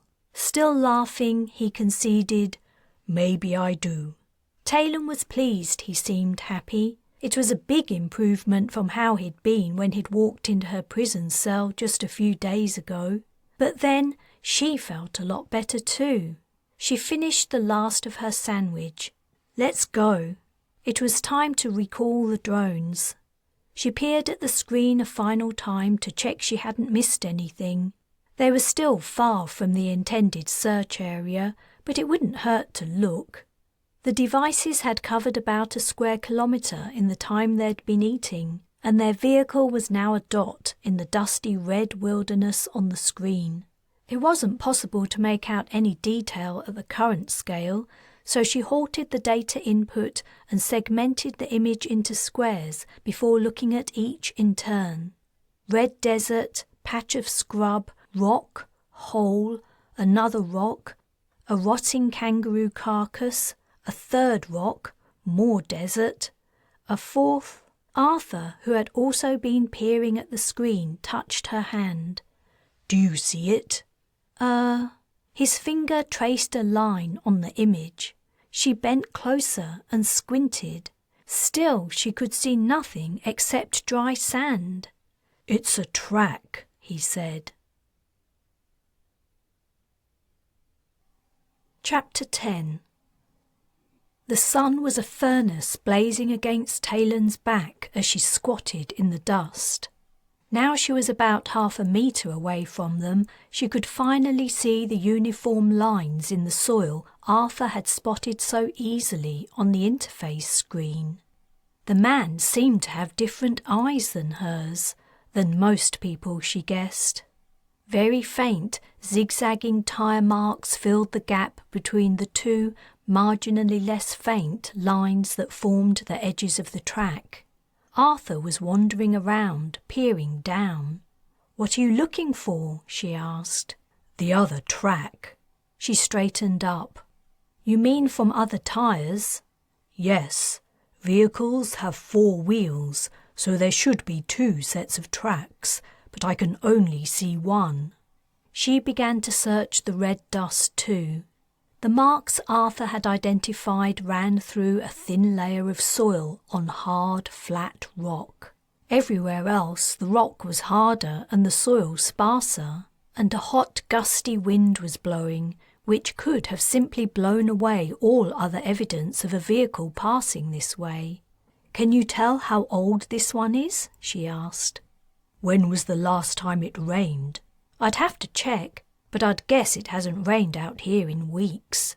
"Then the track could be a day or weeks old." She didn't know what to make of it. Arthur walked away, continuing to scan the ground. She decided to let him do his thing and not distract him. She returned to the vehicle to get out of the sun and to check the recent weather reports. Inside the cool interior, she discovered the last time it had rained in this area was 4 years ago. Could the track be that old? It probably didn't mean anything. They were far from the regions where farming was possible, far from anywhere, in fact. She couldn't imagine even Crusaders with their back-to-basics way of life persisting here for long. She watched Arthur wander a few tens of metres across the rust-coloured landscape before he returned, flushed and sweating. A blast of warm air hit her as he climbed into the vehicle. "Did you find the second track?" He shook his head. "Do some of your vehicles only have 2 wheels?" "Yes. Well, some used to. We used to have motorbikes, but they've been illegal since before I was born." "Then it was a motorbike that passed this way." She told him what she'd found out about the last time rain fell. "The tracks aren't years old," he said. "The wind would erase them in that time. I would say they were made between a couple of days ago and 2 or 3 weeks ago. It isn't very accurate, but that's the best I can do." "Your best is pretty good. I couldn't even see those marks until I was right on top of them. Still, I don't think there's any point in following them. Whoever passed through here, I don't think he or she is anything to do with the Crusaders. 1, they can't farm out here, and 2, motorised transportation isn't their style." In her time living among them, she'd learned that although Crusaders would sometimes use engine-driven vehicles for expediency's sake, they would avoid them if they could. She imagined the group forging a life in the wilderness to prepare for their Dweer's invasion were probably fundamentalists. They would be even less likely to be riding motorbikes around the place. "I disagree," said Arthur. "I think we should follow the track and find out who made it." "But why? We should be searching in more likely areas than this. Following a random trail is a waste of time. There could be hundreds of them crossing the desert." "There aren't hundreds. This is the first one we've seen since we left the road." "But I only put up the drones just now." "I've been looking all the time you've been driving.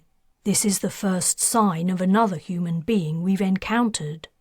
"Okay," she replied, somewhat abashed. She had assumed Arthur had been mindlessly staring out the windows the whole time. "But it still doesn't mean anything. We can't go chasing after every small thing we see. We don't have time." Her throat had tightened as she spoke. It was the landscape that did it. Ever since she'd seen it firsthand, the impossibility of anyone surviving long out here struck her more deeply each passing hour. He laid a hand on her arm. "If Merlin were here, he would say to follow it. He would say it was no coincidence we stopped in this place to eat, or that you chose to send up the drones, or that I happened to see that track. You're not exactly selling it, you know, telling me what Merlin, of all people, would think. He sounds like a bloody Crusader." "He understands these things far better than us. He would say it was a pattern, and we should follow where the pattern leads us." "Well, the pattern he followed led to him having his head chopped off. I wonder what he thought about that." Arthur smiled. "I don't know how to convince you, but I believe strongly we should follow the trail." There was something in the earnestness of his look that persuaded her. It was the old Arthur back again, the one she recognized from the first time she'd come to know him on the Valiant, before she'd seen him mercilessly slaughter helpless men and women. "Okay." She started the engine. "I hope you're right." 5 hours later, they were no wiser about who they were following or what the person was doing. The motorbike tracks, it had to be a motorbike, they hadn't discovered a parallel line anywhere, led them on a meandering route through the desert. Their progress was painfully slow, as Arthur insisted on stopping often to inspect the marks more closely, checking for signs of freshness and the rider's other activities. Whoever it was, he or she had halted every few kilometres, walked away from their bike and dug in the dirt. Taylan hadn't been able to figure out what they were doing, and she'd reached the end of her tether. She was exhausted and frustrated. Evening had arrived, and the sun disappeared like a candle blown out. She braked hard, jerking herself and Arthur forward in their seats. "That's enough for today. Tomorrow we head north." "But No, we stop here. At first light, we return to the original plan. We've wasted enough time on this wild goose chase." She opened her door and got out. "But we aren't chasing her." She slammed the door shut. "We have to go where the pattern leads us," she mimicked bitterly in her head. "It's what Merlin would have done. Damn Dark Ages throwback." Arthur emerged. "You forgot to create the tent." Scowling, she jerked her door open and pressed the relevant button. The back of the vehicle popped out to form the tent. All they had to do was to secure it to the ground. The king started on the task while she stretched her aching back and arms. The change in position began to ease her frustration. She joined Arthur to push the pegs into the soil. "Sorry for snapping at you, but we need to focus on what we came here to do, which is find my kids." "If you say so," he replied mildly. "Perhaps I was wrong." From his tone, however, it was clear he didn't think he was mistaken. Whatever. She had done the right thing and taken his input seriously, but surely even he had to admit now they were no further on in finding the Crusaders. The old king might be a fantastic tracker, but he was not of this time. His understanding of the modern world was poor. She would have to politely ignore what he had to say from now on. Chapter 11. It was roughly 2 in the morning when they heard the motorbike. Arthur had heard the engine noise first and woke Taylan. As she came to, the whine was the first thing to reach her consciousness after registering Arthur shaking her shoulder. The sound was soft and far distant, but unmistakably artificial compared to the nocturnal desert noises. "We have to follow it," said the king. "Do we?" she asked sleepily. "I thought we agreed it's a waste of time." "We didn't agree. You decided." "All right, but there's no way that's a Crusader, so I can't see any point." "We have to follow it," Arthur repeated. His movement had caused the tent light to activate, and in its glow she saw the intensity of his look. "Okay," she said wearily. Minutes later, the tent was packed up, their bags and other paraphernalia hastily jammed into the back of the vehicle, and she was in the driver's seat. As she started up the engine, the stupidity of what they were trying to do hit her. It won't work. How are we going to hear the motorbike over our own vehicle's noise? Their engine wasn't loud, but it was loud enough to mask sound from their surroundings. Arthur lowered his window. "Can you hear it now?" "Not really." He gave her a quizzical look and then leaned out, hanging an arm over the door. "Drive. I'll tell you where to go." The night vision display lit up on the windscreen. She was used to night vision on a HUD, yet the difference from the regular sunlit landscape still slowed her down. Coupled with the necessity of navigating the rocky and vegetative obstacles, they barely made 20 km an hour. A motorbike could move much faster, but the rider might not be trying to get away from them because they didn't know they were being followed yet. She drove on, guided by Arthur's pointing finger. An occasional startled animal leapt from their path, eyes glowing like a demon's in the night vision. The desert seemed to come to life at night. She hadn't noticed so many creatures during the daytime. Perhaps they were too well camouflaged. Arthur shook his head. "The motorbike is getting away from us." "I can't go any faster." He leaned back in his seat, appearing to give up. She eased off the accelerator. "It probably doesn't matter anyway." Arthur was frowning. He clearly didn't agree.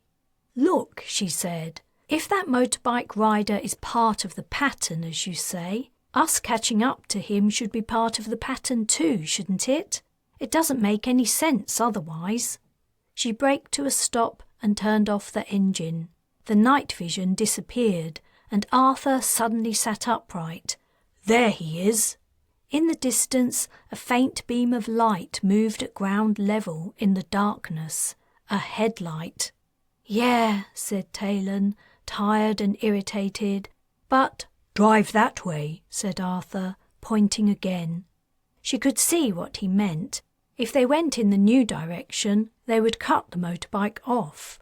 "Arthur, this is pointless." "Taylan, please drive." Sighing, she started up the engine. She would humour him for now, but tomorrow she would have to put her foot down. The king was looking out the side window again, tracking the beam of light. Their vehicle had no headlights, but as its path converged with the bike's, the rider would be more likely to hear it, if not the engine, then their passage through the brush. She could see the headlight beam clearly now too. The shaft of light ran at an angle to them, not deviating. The rider hadn't noticed them. "Slow down," said Arthur. She complied.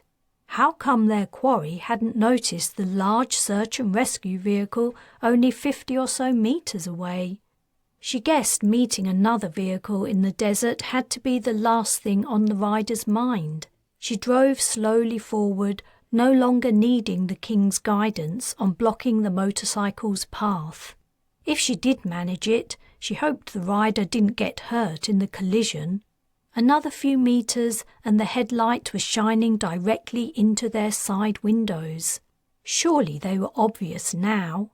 "He's going to hit us," Arthur exclaimed. Taylan thought so too, and moved to press the accelerator, but at the last instant the light swerved. She watched the motorcyclist speed past, catching a glimpse of a helmeted, rangy male figure riding it. Then the bike was gone. When she woke the following morning, she groaned from lack of sleep.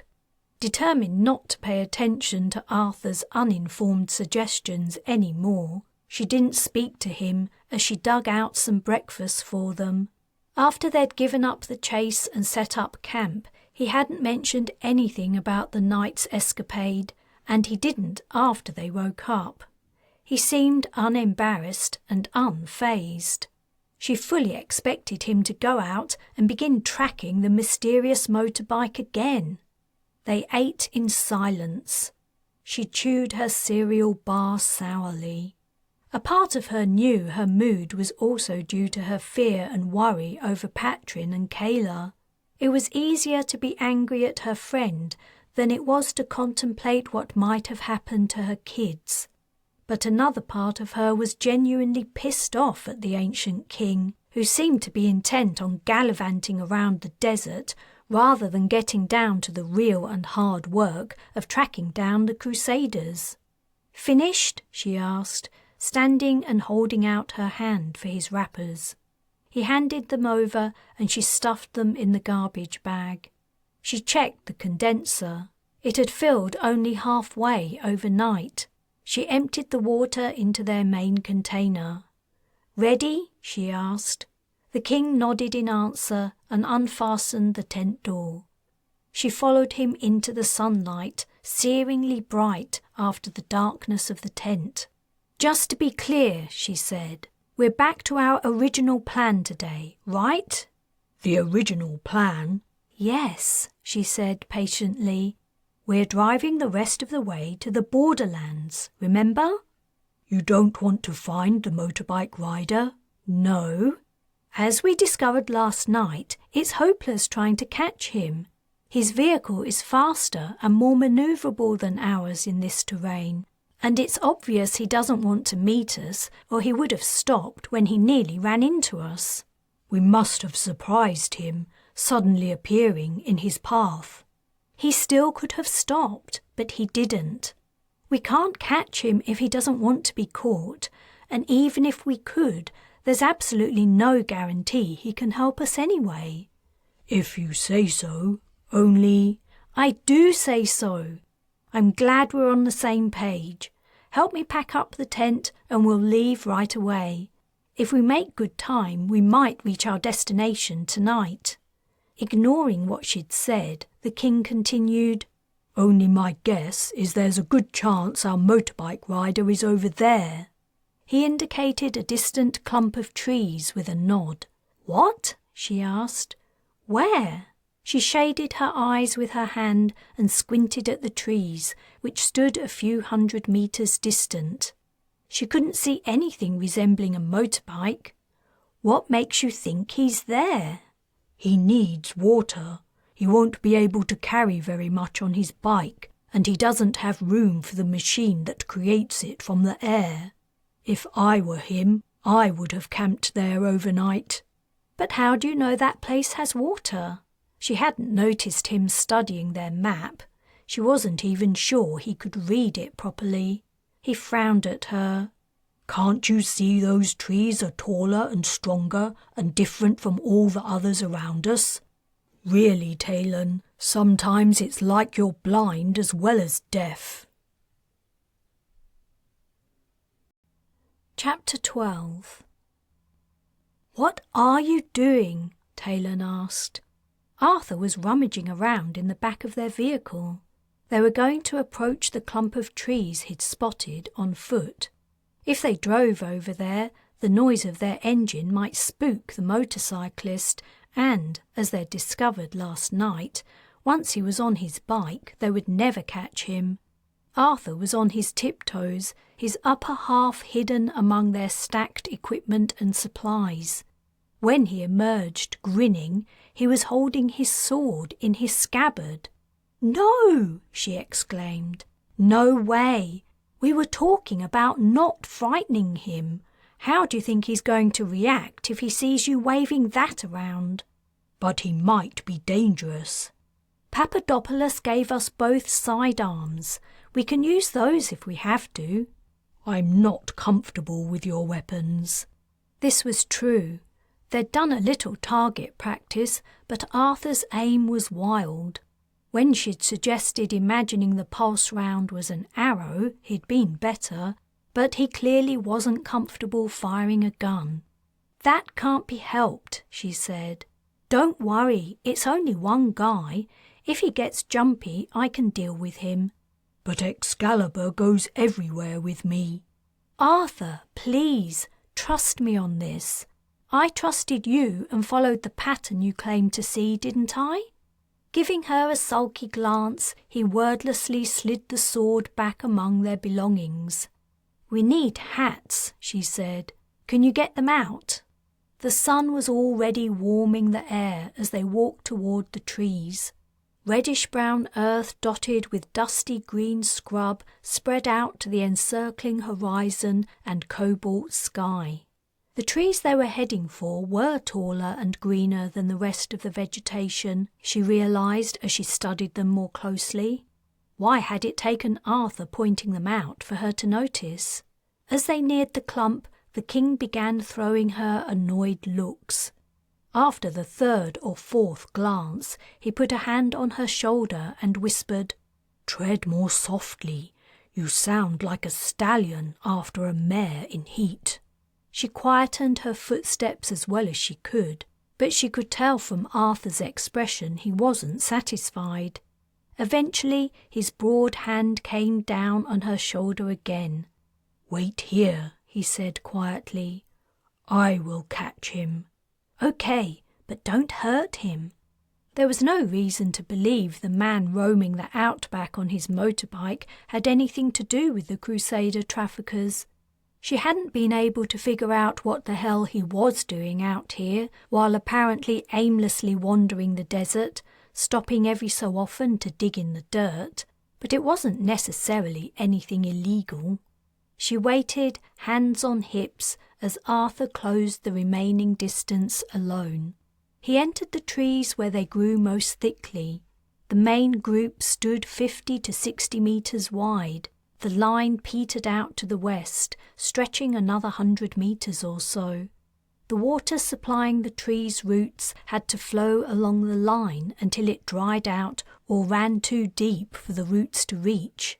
It was obvious now she thought about it. She realized at home in West BI she sometimes read the landscape as Arthur did. Only water was not in short supply there, but she knew that trees growing on a hill meant the slope was too steep for sheep to graze, allowing the trees to flourish. Arthur emerged from the undergrowth and beckoned her. She walked over, trying to avoid crunching the soil beneath her feet. When she reached him, he whispered in her ear, "The man is asleep, but he has many strange items of machinery. I didn't know if any of them are dangerous." She followed him between the trunks until he gestured for her to get down. They crawled the last few paces. He indicated a narrow gap in the undergrowth and moved out of her way so she could take a peek. A pool of clear water lay in a clearing, reflecting the tree canopy in its still surface.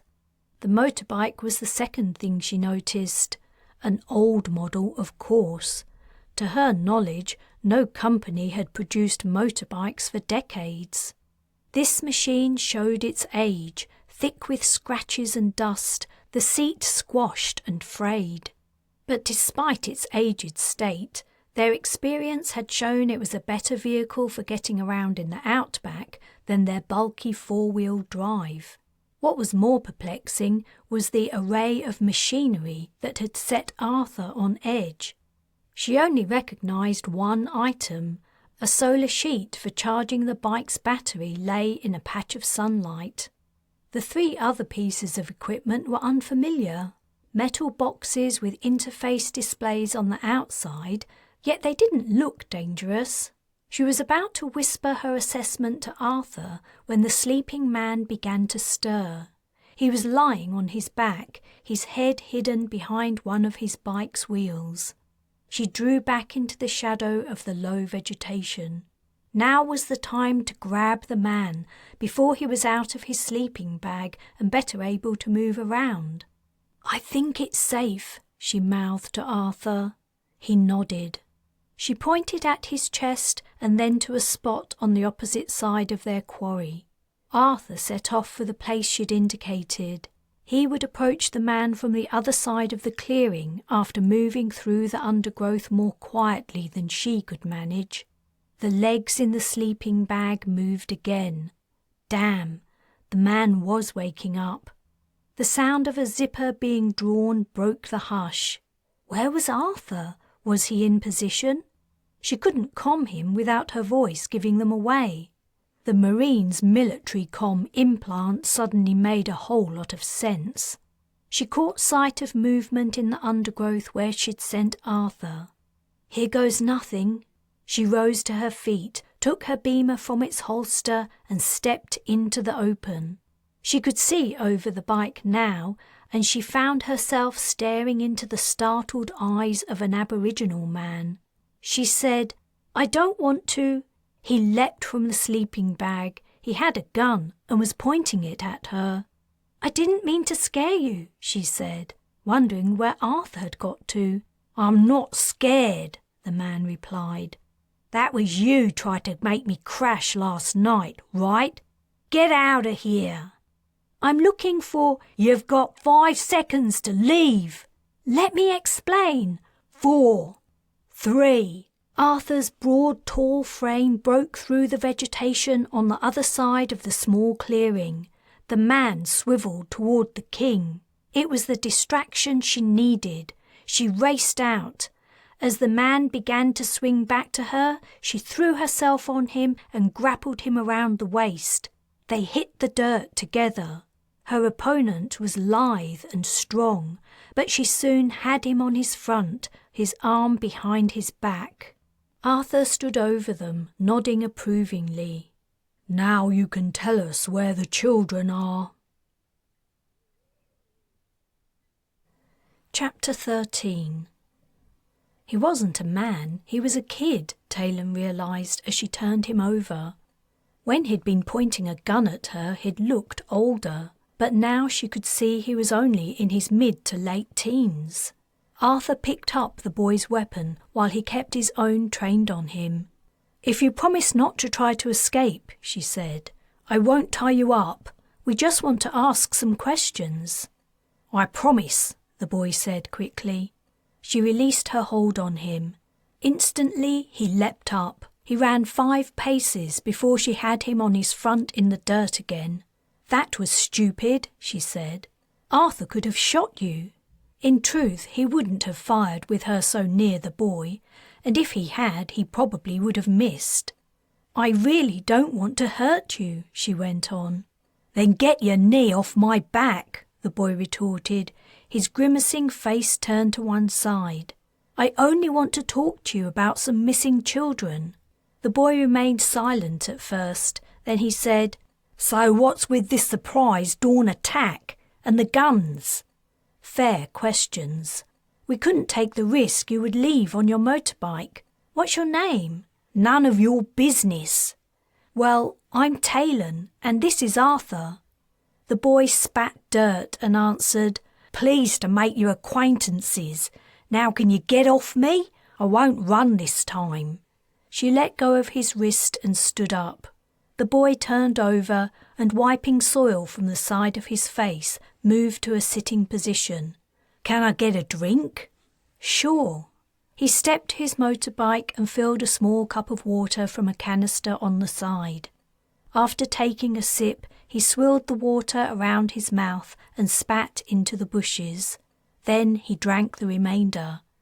All the while, Arthur kept his gun trained on him. Throwing him a surly look, the boy said, "Would you please put that thing away?" Taylan motioned to Arthur and he complied, sliding the weapon back into its holster, though he continued to hold onto the boy's gun. "Are you short on supplies?" she asked. "We have plenty. We could give you some in exchange for information." "What information?" Have you seen or heard of any Crusader camps with children who look like they don't belong to them?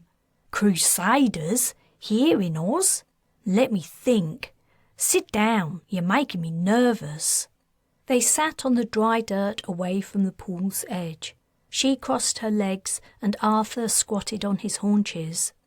The kid stowed his cup and turned to one of the devices that had worried the king.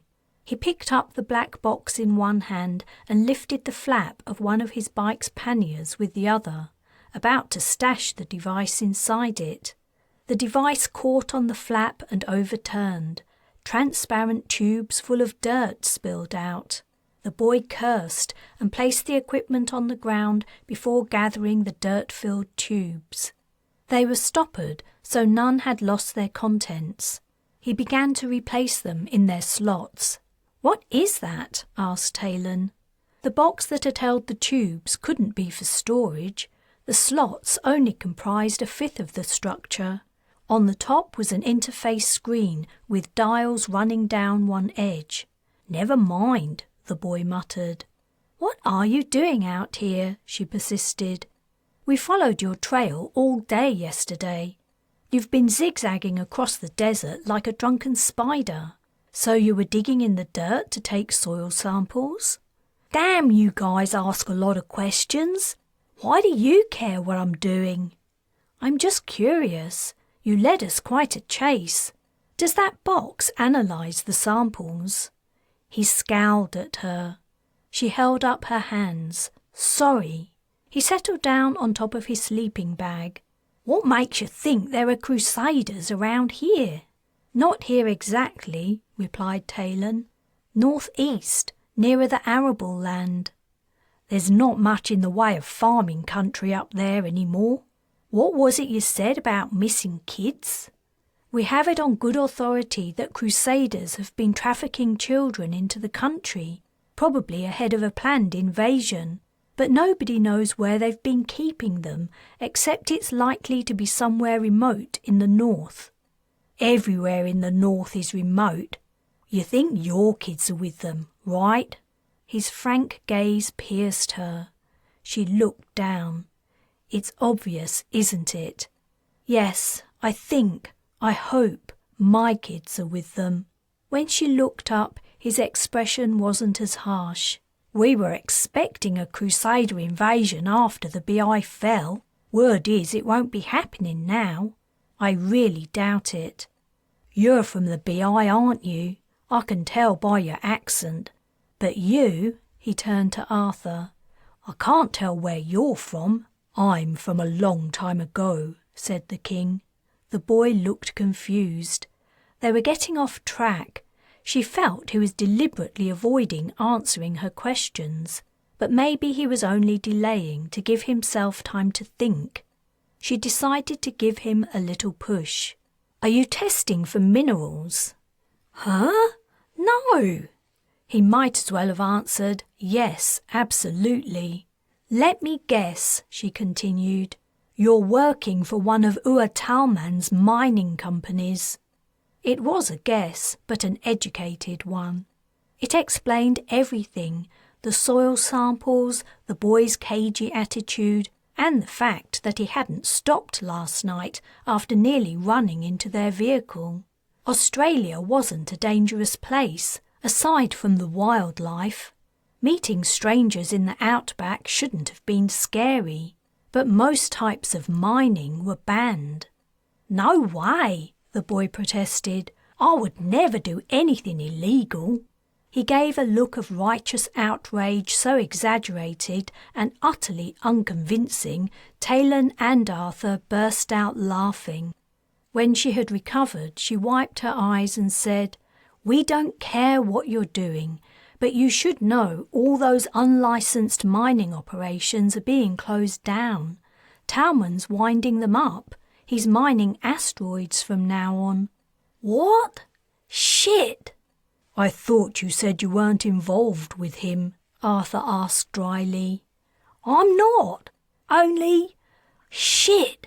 The boy got up and stomped over to his motorbike. He proceeded to remove the soil sample analyzer from the pannier, take out all the tubes, pull out each stopper and dump the contents on the ground. Taylan and Arthur chuckled, though she felt sorry for him. The boy had lost his source of income, and money had to be hard to come by in this part of the world. After he'd vented his disappointment and frustration, and 10 or 11 small piles of dirt stood at his feet, the boy returned to his sleeping bag and sank onto it disconsolately. "Crusaders, eh?" he asked, resting his elbow on his knee and his chin on his upturned palm. "Yes," she replied. "Have you heard anything? Anything at all?" "Well, I don't know if they were EAC, but there was a rumour about a group setting up in an area like the one you described. No one knew who they were, except they were outsiders who didn't want anything to do with the locals. They were pretty hostile, in fact, from what I heard. No one mentioned any kids, but they might be the ones you're looking for." "They could be," she said. "Do you know where they are?" "No, it was just a bit of gossip, but I could try and find out for you." "It would be great if you could. Do you have comm? We have it in our vehicle." "I have it. It might take me a few hours to track down the information, though." It wasn't a strong lead, but it was worth pursuing. If the rumour was about the Crusader settlement, it could shorten the search by days or weeks. "We can wait." The boy returned to his bike and took out a handheld comm. As he spoke into it, Arthur got up. "I'll get some food for him to show our gratitude." "Good idea," she replied. "I'll wait here." She didn't mention she was staying in case the kid changed his mind, as he could overhear her. Neither did she mention the other reason Arthur wanted to go back to their vehicle, to check on Excalibur. After a short conversation, the boy put the comm away. "My auntie's gonna ask around." He sat down again and held out his hand. "I'm Kevin." They shook. "Sorry about your kids." "Thanks. Sorry about kneeling on your back." He shrugged. "I can see why you're so desperate. My mum would tear down a brick wall with her bare hands to get to me if she had to. It's bad enough persuading her to let me come out here and take mineral samples. Oops." He covered his mouth and grinned. "What will you do now you're out of a job, Kevin?" He shrugged again. "Buggered if I know. There's not a lot of work around here, and I can't move away. Mum would hate it. Not that I want to. I love it here. Damn, I really liked that work." Arthur returned with the packets of food. As he handed them over, Taylan saw he'd picked out the meals they'd tried and hated. The king wasn't being generous so much as getting rid of unwanted supplies. Still, maybe Kevin would like them. He thanked Arthur and turned over the rations, reading the labels. "Hey," Taylan said, "I have an idea. Why don't you come along with us? Arthur can pay you. He's loaded. Whether or not your auntie finds out where the Crusader settlement is, your knowledge of the local landscape could help us locate it." Kevin looked up, surprised. "Sure, I can do that." Later that day, when she was driving and Kevin was riding alongside their vehicle on his motorbike, she caught Arthur's expression of smug self-satisfaction. "Just because we found Kevin," she said, "it doesn't mean you were right about Merlin's patterns. Me being reunited with my kids won't make any difference to anyone except me and them." His smug expression didn't fade. He couldn't have said, "I told you so," any clearer if he'd tried. Chapter 14. They'd hit rough country. Up until this point in their journey, the ground had been relatively flat. The scrub clinging to life in the god-forsaken place had been somewhat of an obstacle, but the spiny bushes were nothing compared to what they now faced. The ground rose and fell sharply, and though their vehicle and Kevin's motorbike were handling the inclines, they were travelling significantly slower. Fissures and gullies cut across their path too, forcing them to go kilometres out of their way. The only saving grace was that Taylan had managed to calm the search and rescue coordinator, a man called Enzo Ricci, with the information Kevin's auntie had given them about the site of the rumoured outsiders' camp. Ricci had been very interested in the news, saying it was in an area they hadn't searched yet. The way things were going, it was likely the local team would find the Crusaders before she did, if it was the Crusaders' camp. But it didn't matter who found her kids, as long as they were finally safe. The sun was heading for the horizon, and they were still hours from their destination. Her shoulder and arm muscles were sore from guiding the vehicle over the uneven landscape, and an old-fashioned smithy seemed to have set up shop behind her eyes, the hammering echoing through her head. "We should stop here for the night," said Arthur, surveying the slightly flatter piece of ground they were currently traversing. "No, we can still make another few kilometres before we lose the light entirely." Even she had to admit she was in no shape to be driving using night vision in that unpredictable terrain. "If we don't stop here," Arthur countered, "we might be forced to camp on a hill." Kevin waved at them from his bike. She braked and lowered her window. The kid drew up beside her and removed his helmet. "We shall camp here. It's not going to get any flatter ahead." Damn, it was 2 against 1, and she was too tired to argue. She sighed. "All right. Can I hook my bike up to your battery? It's either that or wait while it charges up in the morning." "Honestly, I don't know if that's going to work, but if you can figure it out, yeah, no problem." She asked Arthur to set up their sleeping arrangement while she tried to help Kevin. A quarter of an hour later, the tent that extended from the back of their vehicle was up. They had about another half an hour of daylight, but the moon had risen already and it was full. The lunar beams coupled with the starlight would mean a bright night in the outback, but it would be cold too. "Do you want to sleep in our tent tonight?" she asked Kevin after they finally correctly attached the wires. "It'll be a squeeze. Arthur seems even bigger lying down, but you're welcome."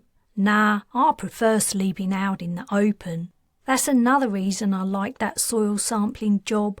It gave me an excuse to tramp around the desert without Mum giving me an earful." "Sorry that's over for you.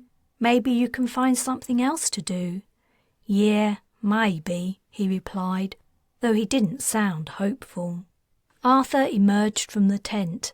"I set up everything and emptied the condenser." He eyed the motorbike. "What are you doing with that?" "Just making sure Kevin can ride all day tomorrow without running out of power." "Ah, I see." Taylan doubted he did. As far as she could tell, he didn't really grasp the concept of electricity. Something appeared to be bothering him. "What's wrong?" "Nothing, only we have a little daylight left. I was wondering if I could ride the machine." Kevin's eyebrows rose. "Ride my motorbike?" Taylan was equally bemused. "It's been a long while since I rode a horse," Arthur explained. "I was wondering if it was the same." "I'm pretty sure it isn't," said Kevin, sharing a look with Taylan. "But if that's what you want, be my guest. Just be careful not to crash. The nearest garage is about 200 km from here." She said softly, "I'm not sure this is such a good idea." But Arthur was already climbing on the bike, his hands on the handlebars. "Better put on my helmet," said Kevin, after quickly disconnecting the wires. "Sorry, it's a bit sweaty. It's been a long day's ride." It was soon clear the helmet was too small for Arthur's big head and bushy hair.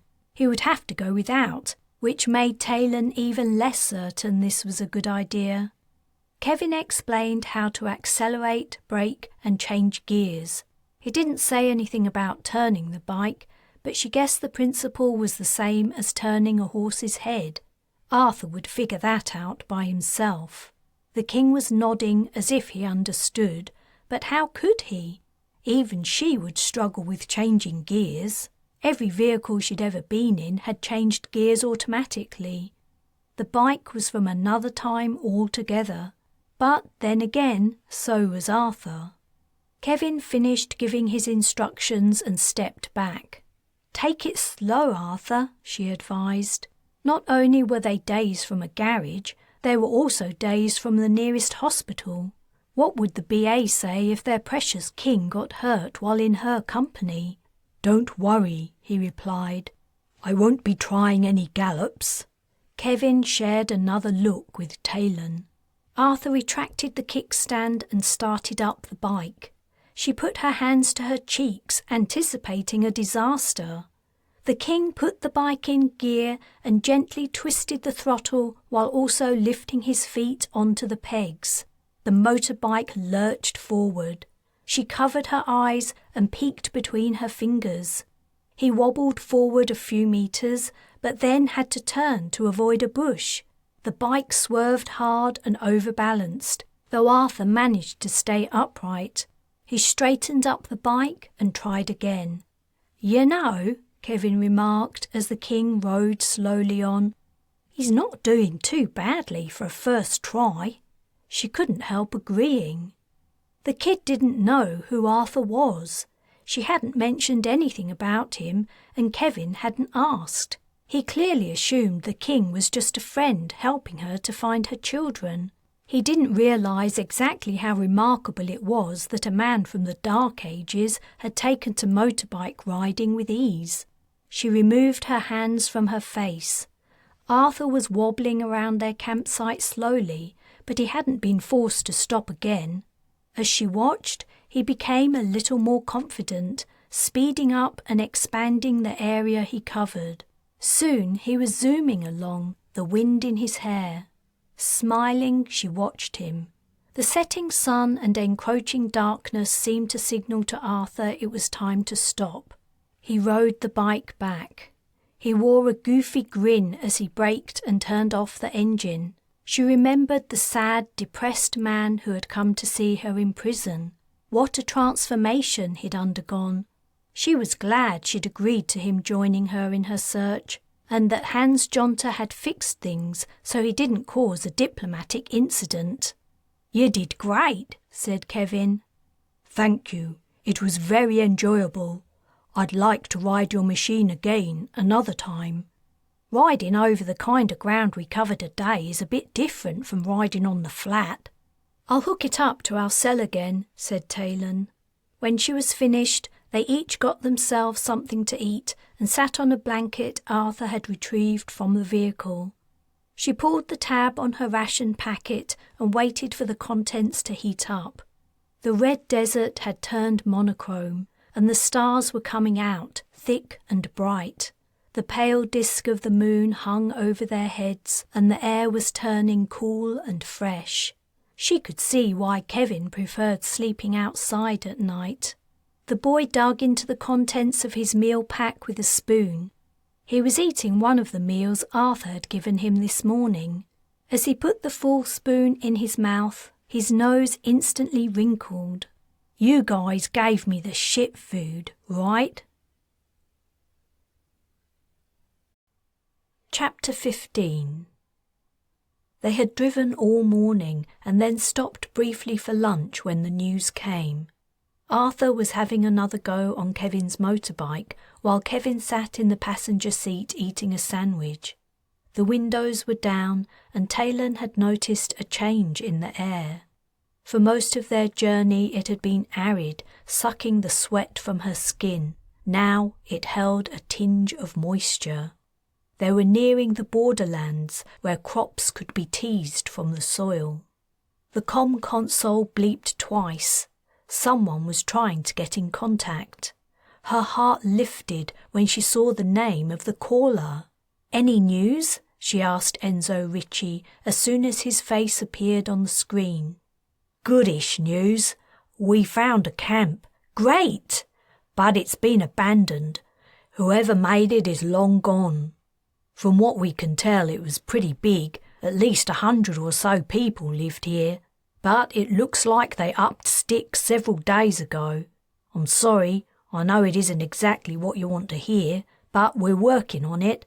Her heart sank. It's okay. It's something. I'll send the coordinates. They left a trail and it isn't hard to follow. Some hellies are tracking it now and we'll see what we see. What kind of trail? Horses and wagons. So it has to be Crusaders. I'd bet good money on it. If it is the child traffickers, they must have taken the children with them. They marched them in from the coast, so they would march them across country too. I would think so, said Richie. What are your children's names? Patrin and Kayla. Patrin's 8 and Kayla's 3, nearly 4, but she's tall for her age. 2 of Patrin's and 1 of Kayla's birthdays had passed while she'd been separated from them. Richie said, I'll com you the minute I know anything. Thanks. I'm just doing my job. The thanks should go to whoever tipped us off with the location. We didn't think the Crusaders would be living so far inland. That would be Kevin, said Taylan. The boy leaned over into the view of the comm and waved. Thanks, mate, said Richie. Couldn't have done it without you. The screen went blank. So Arthur had been right. It was only because they'd spoken to Kevin that the Crusaders' camp had been found so quickly. Could there really be a pattern shaping the events of people's lives? She still couldn't see why her reuniting with her children should make any difference in the grand scheme of things. There were plenty of parents who would never see their kids again. Why should her family be any different? She reminded herself to not get her hopes up too much. Richie had only found the remains of a camp. She was a long way from holding Patrin and Kayla in her arms again. She honked the horn to get Arthur's attention. They had to leave immediately. It was after dark before they reached the coordinates Richie had sent. Taylan had driven on after sunset, using night vision to navigate the rough ground and leaving Kevin behind, his bike's battery dead. He would join them later when the battery had recharged. One eye on the map on the dashboard and one on the terrain, she wondered why they hadn't caught sight of the abandoned camp yet. According to the map, it was only a kilometre away. Then their vehicle crested a rise and light washed over the windscreen. She braked and turned off the night vision. Brilliant floodlights illuminated a patch of ground directly ahead. A circular area of worn, bare earth stood out from the rest, and 2 trails led away from it, one thickly rutted with wheel tracks and pocked with horses' hooves. The trail Ricky's hellies were following. She hadn't heard anything from him since his earlier comm. That had to mean either the hellies hadn't caught up to the Crusader wagons, or they had, but no children had been discovered. Search and rescue vehicles dotted the place, and 4 large tents had been set up outside the former encampment. There were also several substantial ash piles where, she presumed, the Crusaders had torched wooden dwellings or other structures. Arthur laid a hand on her forearm. Don't worry, I'm sure your children will be found. Well, she replied tremulously, there's no guarantee they were here, but I feel closer to them now than ever. That's a good sign. She drove down the incline. Someone must have noticed their vehicle approaching because Richie appeared from a tent and walked out to meet them. He looked tired and worried as he shook Arthur and Taylan's hands. He said to the king, Pleased to meet you, you're... Just call me Arthur. She thought she saw something more than general stress and fatigue behind Richie's eyes. Can I talk to you in private? He asked Taylan, after the formalities were out of the way. It was as if time stopped.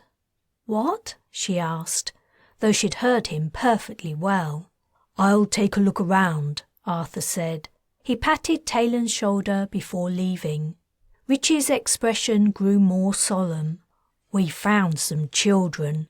Not long after I commed you, a couple of kids walked in from the bush. They must have seen us arrive and figured out we were the good guys. They were in a bad way. We started treatment and they're doing all right. We'll fly them to Cairns in the morning. She filled in the information he'd left out.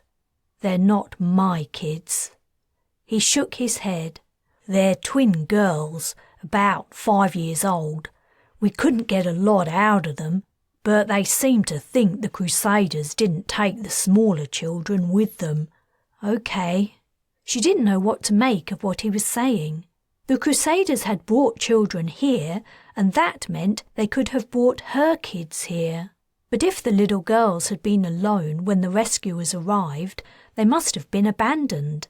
They'd been living here without food or water, possibly for days. Richie sighed heavily. After those two turned up, we searched the surrounding area thoroughly and found 3 more kids. They aren't doing so well. We haven't been able to find out their names or anything. Can I see them? Yeah, of course. I just wanted you to be prepared. She guessed what he was trying to tell her was the children she was about to see, possibly Patrin and Kayla, might not survive. That she might be seeing them only in order to say goodbye. I want to see them, she said doggedly. He led her to the large tent he'd emerged from when she and Arthur had arrived. He lifted the flap and she stepped in. What she saw halted her in her tracks. 6 low cots stood along the edges, 5 of them holding a sunburned, emaciated child. They were hooked up to drips and sleeping, most likely sedated. It's safer to stabilise them here before trying to move them to a hospital, Richie explained. These are the girls? She whispered, pointing at the 2 nearest cots. The similarity between the blonde-haired children lying in them was plain to see, despite their red, burned skin. That's them. They aren't too badly off. It's the other 3 the doctor is worried about. Taylan was already moving toward the opposite side of the tent. She bent down to study the faces of the sleeping children closely. How many times had she done this exact thing? When she had been searching for Patrin and Kayla in the refugee camps in Ireland, she must have looked at the faces of thousands of children. And in the streets of Irish towns and West Bi, she must have looked at tens of thousands more. Her heart missing a beat whenever she saw a boy with eyes like Patrin's or the back of a girl's head that resembled Kayla's. Each time she'd come down to earth with a thump when she realised it wasn't them. These poor children in the tent had been through a terrible ordeal, it was plain to see. Their thin, starved bodies seemed to be clinging to life by a thread. She hoped with all her might they would live, but... She straightened up and faced Richie. Forcing the words from her constricted throat, she said, "None of them are mine." At her announcement, his face fell further and he turned pale. "Let's go outside." He set off walking, forcing her to follow. He didn't speak. She kept up with him all the way to the edge of the Crusader camp, where he stopped. Close up, the paths between the places where the dwellings had been were plain to see, smooth lines in the soil. How long had the camp been here? When had her children come here? West Bi had fallen to the EAC last of all the isles, and then it would have taken time for the Crusaders to bring the kids halfway around the globe. She guessed this might have been Patrin and Kayla's home for 18 months or longer. Or maybe they'd never been here. Maybe they were in another Crusader encampment. Maybe they'd never come to Australia. Ricky drew in a deep breath and exhaled slowly. "You see that?" He nodded at a pile of ashes near the centre of the camp. No smoke drifted up from it. The wind stirred the cold cinders. It must have burnt out days ago. She replied softly, "Uh-huh." "We checked through it, looking for, well, any clue we might find about what went on here. We found—" He swallowed. She turned from the ashy heap. "No. We don't know if they were locked in." She began walking away from him, "or if they were hiding there when the place was set alight." He said to her, retreating back, "I'm sorry. I had to tell you, but it might not be." His voice faded from her hearing. A rushing sound was in her ears, and she couldn't see where she was going. She marched on regardless, until she walked directly into someone tall and broad. "Taylan," Arthur said, catching her shoulders. "Did you find your—" "Fuck you!" She slammed her fists into him. "Fuck you and your fucking pattern!" She collapsed, sobbing, into the dirt. Chapter 16. It was the early hours of the morning, and Taylan had cried herself dry. For months she had held things together the best she could, forcing herself to not let go of hope like she had when she had enlisted in the Marines. She'd bottled everything up for so long, but the news about the dead children, coming after days of exhausted travel and fragile dreams of success, had broken her. Now she felt nothing. She was hollow and empty inside. She sat up. She was alone. She vaguely remembered Arthur bringing her here to their tent and trying to comfort her. He must have given up and gone off to a quieter spot to sleep. She got to her feet. She'd been on top of her sleeping bag, fully clothed. The night's chill had infiltrated the tent and penetrated to her bones. She wasn't hungry or thirsty, despite not eating or drinking for hours. She went out. All was quiet. The rescue team was sleeping, their vehicles and tents dark. Light shining on the abandoned camp had been dimmed, lending the place a ghostly air. She remembered the children who had died, and she shuddered. At the edges of the site, the beams of light faded away and darkness encroached. She tried to remember where the track made by the Crusader wagons lay. Orienting herself, she walked toward it, skirting the piles of ash. The ruts were wide and deep in the soft earth. The traffickers had left by a different route from the one they usually took, where the ground had been compacted. They'd gone farther inland, toward the desert. What they imagined they would find there, she couldn't tell. She'd come that way herself, and there was nothing there but a slow death once their supplies ran out, unless they were heading for a rendezvous with another group, or perhaps they had a plan for escaping the country. She followed the trail, walking in the ruts.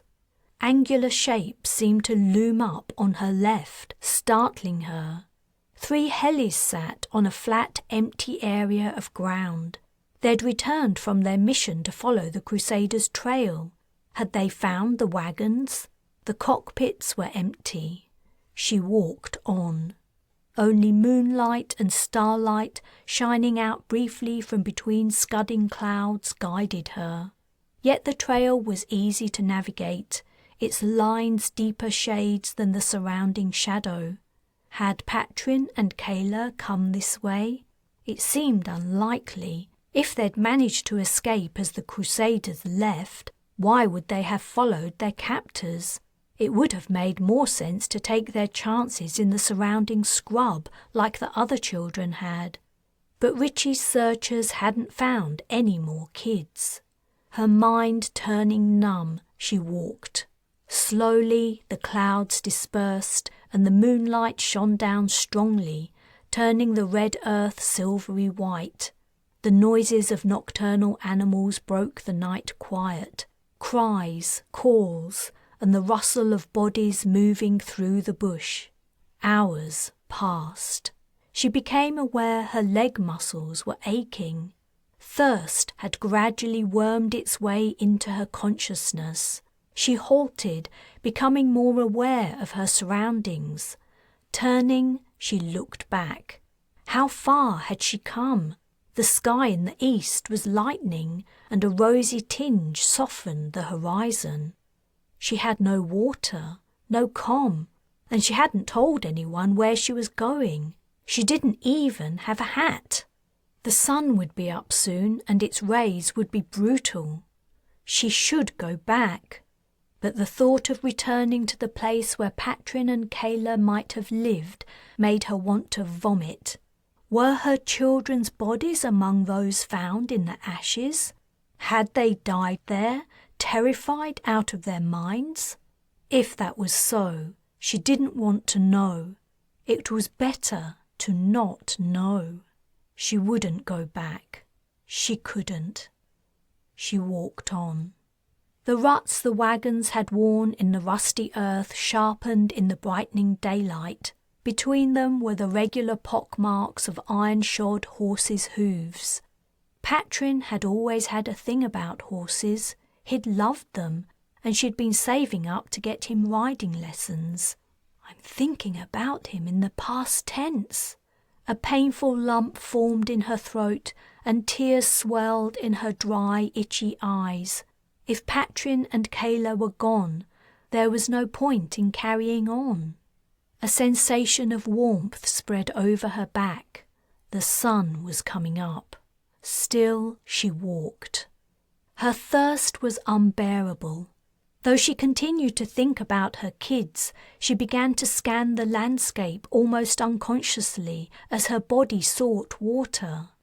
Arthur's comment about signs of moist ground in terms of different, stronger growing vegetation arose from her memory, but she saw nothing like that around her, only the spiny shrubs. The nocturnal animals had returned to their daytime hideouts. All was silent, save for the quiet hush of the breeze. The sun began to hammer on her back, neck, and the back of her head. The utter foolishness of what she was doing ran like a thread through her mind, but she was without hope. It was better to keep walking. Heat rose, reflected from the ground, shimmering air. Her legs were aching terribly now.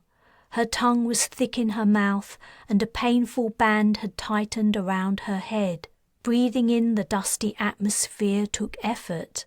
The act of putting one foot in front of the other had become arduous labour. Her toes frequently caught on the uneven ground. She fell heavily, the red earth seeming to rise up to meet her. Suddenly she was flat on her face in the dust. She turned onto her back. The sun was directly overhead, a white gold orb floating in a pale blue sea, unbearably bright. She lay still, burning in the glow, for an unknown length of time. She opened her eyes, not remembering closing them. The sun had changed position and moved to the other half of the sky. Unwilling to stay still any longer, she turned onto her hands and knees and forced herself to her feet. She tottered on. The sun faced her now, as if trying to bar her way. Her exposed skin burned, while the skin beneath her clothes merely cooked in the heat. Soon she didn't need to squint. Her swelling eyelids did the work on their own. When the sun began to set, her strength finally gave out. 1 minute she was stumbling along the track, remotely aware the brightness ahead of her was fading and her raw skin was cooling, and the next minute she was horizontal. A baked rut jutted into her chest, but she didn't have the energy to move off it. The soil radiated its heat onto her bare skin. She was dipping out, losing consciousness, but there wasn't anything she could do about it. There wasn't anything she wanted to do about it. The welcome oblivion began to overwhelm her. Just as she was going under, Voices impinged on the edge of her awareness. Patrin and Kayla were arguing. "I told you it was her," said Kayla petulantly. "I told you it was Mammy." "I was only saying it wasn't safe to come out until we were sure," Patrin replied. "But I was sure, and now she's gone to sleep." Patrin and Kayla. Ever since she'd given them to the older woman so she could defend the villagers, they'd rarely left her mind. How typical it was they should invade her thoughts at a time like this, when she was nearly at the end. She wished so much she'd been able to find them. Giving them into another's care was the greatest regret of her life, though it had seemed the right thing to do at the time. How often had she cursed and berated herself for her stupidity, or tortured herself imagining the suffering they'd undergone due to her thoughtlessness. "Mammy, wake up," Patrin said. "Please wake up," Kayla echoed. The dream continued, holding back the encroaching darkness. It even became tactile as she felt small hands on her shoulders. "Don't sleep," Kayla continued. "We want to go home now." "I can't take you home," Taylan mumbled. "It's too far." She recalled the fresh green hills of her homeland, the cool, moist air, the seemingly endless rain. She remembered walking in the forest with Malir and his brothers on their way to Anismorn, and the mountain where Wright had found Arthur. It all seemed so long ago. Kayla was weeping. "Shh," Taylan soothed. "Don't cry." "I want to go home." She sounded so real. Perhaps because she'd recovered for a few minutes from her hours of walking, or perhaps it was her child's crying calling to something deep inside her. But a shock hit Taylan's core. Kayla was real. She was really here. Taylan's eyes snapped open. Patrin and Kayla were looking down at her. They were nut brown, sunburned in places, and their hair had become burnished bronze. They were older and thinner than she remembered them too, but they were undeniably her children. She jerked upright, gasping as she grabbed them into her arms. Speechless with joy, she held on to them tightly, reveling in the feel of their small bodies against hers. "You woke up," said Kayla. "I knew you would come," Patrin whispered as he clung to her. "I knew you would find us." "I missed you, Mammy," Kayla said. "I missed you so much." "I missed you too," Taylan croaked. "I'm so sorry I didn't stay with you and keep you safe." "It's all right," Patrin replied. "You had to fight the soldiers." "And you found us now," said Kayla. Taylan hugged her children tightly, vowing to never let them out of her sight again. But then the reality of their situation began to filter in. "Do you have any water?" asked Patrin. "No, I haven't." She relaxed her hold sufficiently to look into her kids' faces. "What are you doing out here?" "We followed the wagons," said Patrin. "I knew there was no water near the camp, so after we ran away, I thought we should go with the Crusaders anyway, only at a distance. That way we might be able to get food and water. There was a girl with them who helped us. Her name is Hannah, but that isn't her real name. I don't know what her real name is." He looked down. 2 days ago, they caught her sneaking out to us. They beat her. I could hear them. Kayla and I hid so they wouldn't find us. We stopped following the wagons after that." "It's been 2 days since you had anything to drink?" "We had some water left over, but we drank the last of it yesterday." "I'm thirsty," said Kayla. "Can you get me some water, Mammy?" Taylan didn't reply. Not only didn't she have any water, they were tens of kilometers from help, and she hadn't brought along any comm. If she tried to take them back to the camp, she wouldn't make it, let alone her kids. After her long search and her children's survival in perilous circumstances, her family was finally reunited, only to face death in the wilderness. Chapter 17. "It's getting cold," said Patrin. "We need to go to our den." "Your den?" Taylan asked. "It's this way." He tugged on her hand. "You're sick, aren't you, ma'am?" "I am, but seeing you two has made me feel a whole lot better." She struggled to her feet. Whatever chemicals her brain had released at the surprise encounter with her children had washed away her exhaustion and debilitation, but the effect would only be temporary. She needed to do everything possible she could to prolong their lives until help arrived. But what could she realistically do? Patrin continued to hold her hand, and Kayla took the other as her son led her from the rutted track into the bush. About 20 meters from the trail stood a shrub larger than the others, and on the other side of it was a shallow hole large enough for 2 children. Lying in the hole was a piece of hessian. This was Patrin's den he had clearly made to try to keep himself and his sister warm overnight. The pain of seeing the evidence of her children's suffering was almost too much for Taylan. She bit her lip hard. "This is where you sleep?" she asked. Patrin nodded. "You did a great job, sweetheart."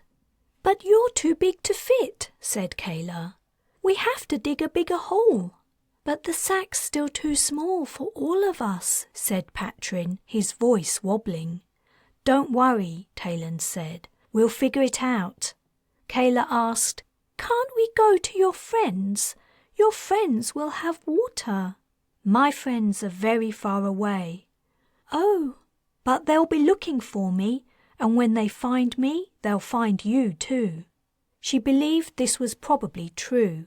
She wasn't sure how long it would have taken for Arthur or Richie to realize she was missing, but a day had passed since she'd walked out of the camp. They had to know by now she wasn't coming back. She hated that she'd made more work for the team when they already had plenty to do. On the other hand, if she hadn't taken her suicidal walk into the bush, she might never have found her kids. Without water, they wouldn't have lasted more than 2 days at most, and Richie hadn't mentioned anything about searching for children along the trail. Would he find them in time? He had no idea where she was, and they were all severely dehydrated already. He could send up his helis and drones to scan for heat signatures, but they had hundreds of square kilometers to cover. And once the sun was up, the pilots and drones would be working on visual only. Had the Crusaders' wagons been found? Presumably, as the helis had been following their trail and the wagons had to be moving slowly. How that might factor into her and her children's rescue, though, she had no idea. Perhaps it would be best to return to the track in the morning. That might increase their chances of being spotted. None of them could go any further. It was best to stay here, close to the trail. Then it would be a matter of waiting and hoping help arrived in time. Patrin was scooping the dirt at one end of the depression with his bare hands to enlarge it. "Don't do that," Taylan said. "I'll do it. You sit down with your sister." As she bent to the ground, Patrin put an arm around Kayla and settled next to her. "You did really well looking after Kayla." "I had to carry her a bit, but she isn't very heavy." Taylan wondered if her son had carried his sister on the long walk from the coast. It must have been so hard for them both, but especially Patrin. He would have a better understanding of the danger they were in, and he would have felt responsible for Kayla too. The dry soil crumbled beneath her fingers as she dug into it. In a few minutes, she'd created space for herself. She picked up the square of hessian and told her children to come and lie down. Then she curled up next to them and covered them in the makeshift blanket. Holding them close, she was dismayed to feel how thin and bony they'd become. "Why did it take you so long to find us?" Kayla complained. "I tried," Taylan whispered. "I looked hard for a long time." "Be quiet, Kayla," said Patrin. "Mam found us in the end, and that's all that matters." "I'm thirsty," Kayla grumbled. "Try to go to sleep," said Taylan. "Maybe help will come in the morning." She wanted them to conserve what little energy they had left. The air had turned chilly, but she had the body heat of her kids to keep her warm. More importantly, they were all together again. Despite their feeble state, or perhaps because of it, the two children quickly fell asleep. When they were breathing deeply and regularly, Taylan felt herself grow sleepy too. The battle between joy and despair going on within her eased, and she closed her eyes. Seemingly only a short while later, the sound of crying woke her. It was Kayla. She was sitting cross-legged in the darkness, pale in the moonlight, her filthy, worn dress tight over her knees, hunched over, rocking and wailing. "I'm thirsty! I'm thirsty! I want a drink!" "We don't have any water," Patrin scolded from his prone position. "Lie down and go to sleep." "Come here," Taylan said, sitting up and holding out her arms. Kayla climbed over her brother, extracting a groan of annoyance. Holding on to her, Taylan stood up and carried her away so Patrin might go back to sleep. Her child's sweet head buried under her chin as she walked. She didn't think she'd ever felt so wretched. What time was it? How long had they slept? She couldn't tell from the moon's position, not knowing when it had risen. Kayla's crying hadn't lessened. If anything, it had grown louder, though few tears escaped her eyes. She also felt too hot. As the youngest of them, she would be the most vulnerable to dehydration. If only they had water, just a little, enough to keep them going until they were found. Not even water in particular. Any liquid would do as long as it didn't make them sick. The sap from a plant might work, but all the bushes were dry and spiny. Or an animal's blood. If she could catch and kill something, they could drink its blood. But the desert animals were too wary to put themselves at risk. She'd heard plenty of them, but she'd never spotted one. What was she thinking? She didn't need to catch anything. Setting Kayla down, she scanned her immediate surroundings. The moonlight was casting long, deep shadows and highlighting the vegetation and rocks. She picked up a stone, but it was soft-edged and too blunt.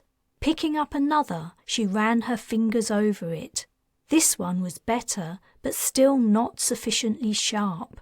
The third one held a narrower edge. She pressed it against her wrist and sawed at her flesh. It only grazed her skin and didn't cut it.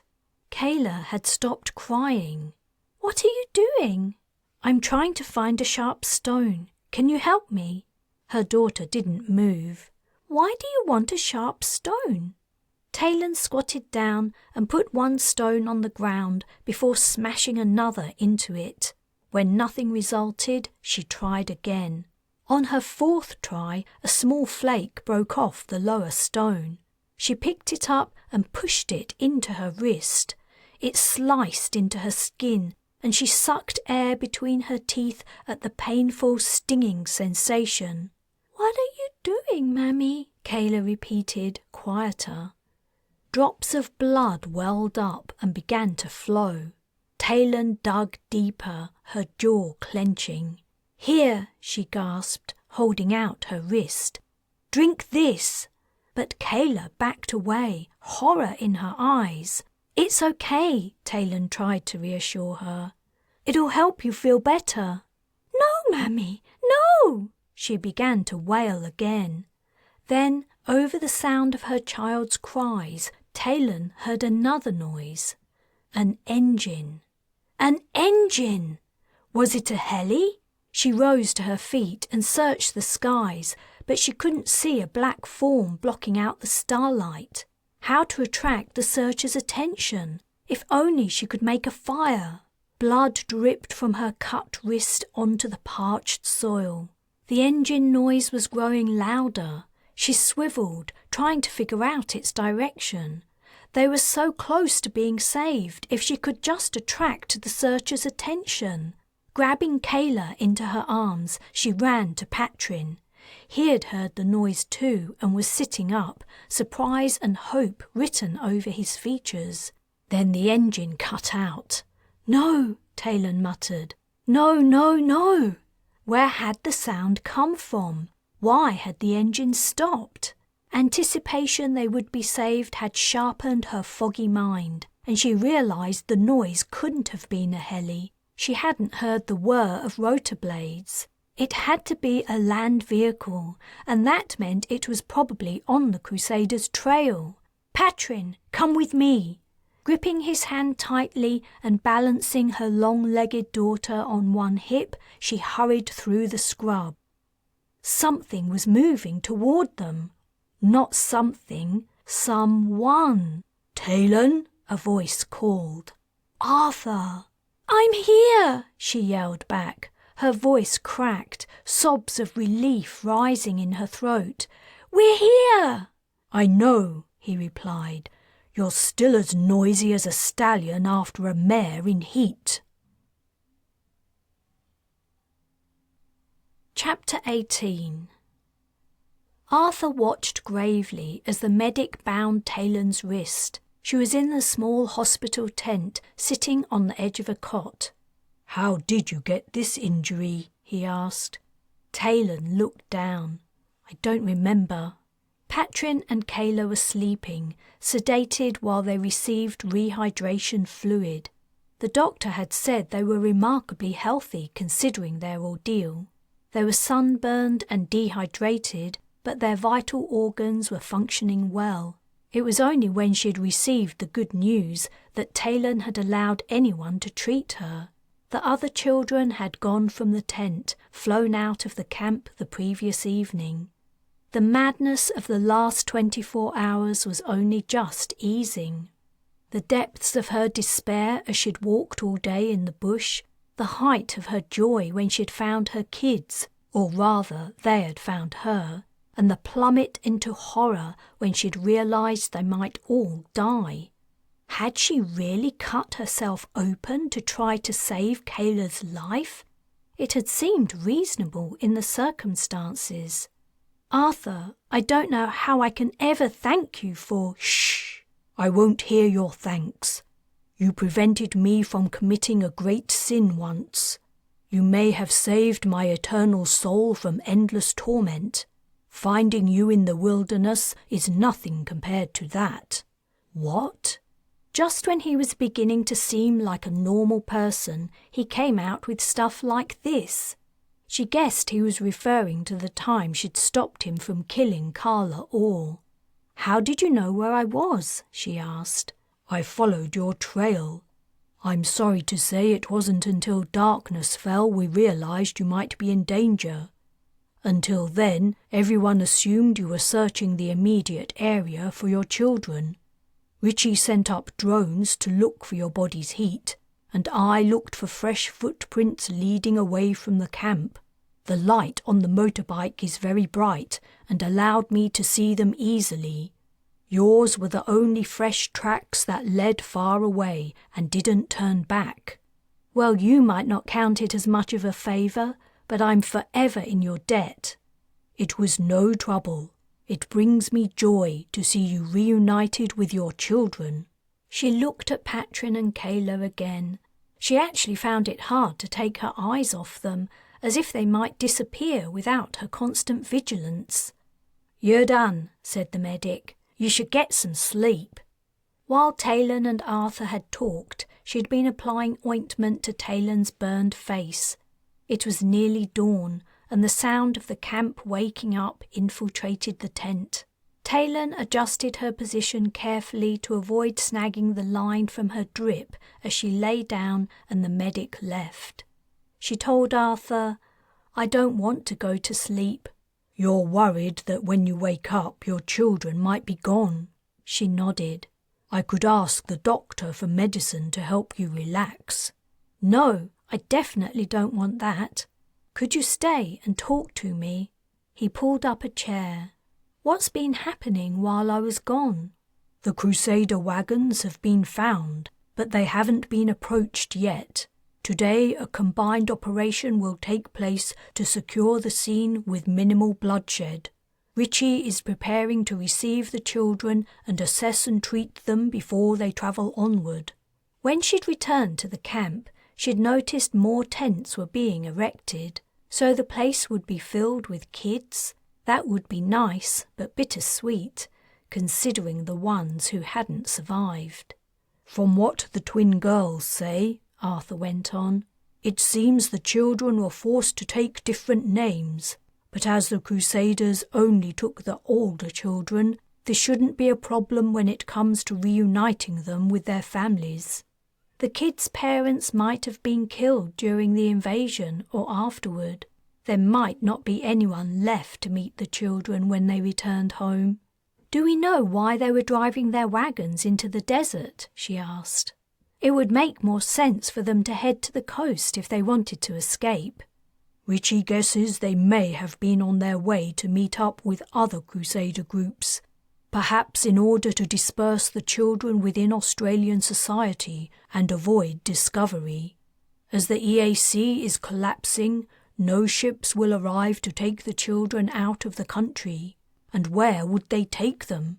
It would be impossible to take them back to the BI now without their crime being discovered, and taking them to another Crusader territory would only be delaying the inevitable."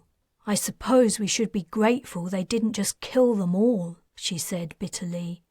"That would certainly be a hard thing to do, even for the most depraved Crusader. But perhaps they were also worried about leaving behind evidence of their crime." She thought of the bodies in the ashes. Too late for that. "Indeed," said Arthur sadly. The tent flap lifted and Kevin appeared, his face wreathed in smiles. "I just heard you were back. Congratulations on finding your kids." "Thanks." He peered at the two sleeping forms. "What a pair of cuties. You must be relieved." "More than relieved. Words can't describe it. I'd been looking for them for so long, not really knowing if they were still alive. Thank you for lending Arthur your bike." "No worries. It was the least I could do when I heard you were missing. Are they okay?"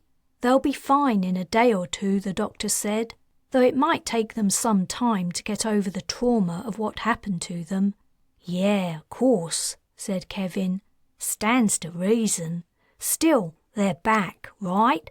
That's the main thing." "Yeah, absolutely." The teenager stuck his hands in his pockets and said shyly, "I've got some good news of my own. Richie offered me a job with the search and rescue. Not volunteering, a proper full-time job. He said he needed someone with contacts in the region." "That's fantastic news," said Taylan. Arthur slapped his back, sending him stumbling forward. "I'm stoked," he said. "Richie reckons that now things are calming down a bit, the tourists will start coming back. A few of them always wander off into the bush, not understanding what they're getting themselves into." "You're the ideal man for the job," said Arthur. "I don't know about that," Kevin replied. "Your tracking skills put mine to shame. Seems to me you'd have a lot to offer search and rescue too." "Ah, no. Now Taylan's children have been found, I must return to London. I have no excuse for staying away from my duties any longer." "Fair enough. I thought you'd probably be leaving soon. I'll be sad to see you go. We had some fun, didn't we?" "We did," said Taylan. "But we can keep in touch, and maybe Arthur and I will be back one day." "I hope so," said Kevin. He still didn't know who Arthur was. He had no idea he'd spent the last couple of days in the company of the King of the Britannic Isles. Taylan didn't see any point in enlightening him. "Or you could visit me in the Isles," said Arthur. Kevin shivered. "No, thanks. I hate the cold." Taylan laughed. "Very wise." "I'll let you get some sleep," said Kevin. "Richie's asked me to help set up the tents for the kids. They should be here by this evening." After he left, Taylan asked Arthur, "Do you have to go back to London soon? Can't you squeeze another few days' leave?" "Unfortunately not. The BI government has apparently been trumpeting my success in locating the missing children all over the media. I'm expected to return and attend interviews and social events." "I'm sorry." "It doesn't matter.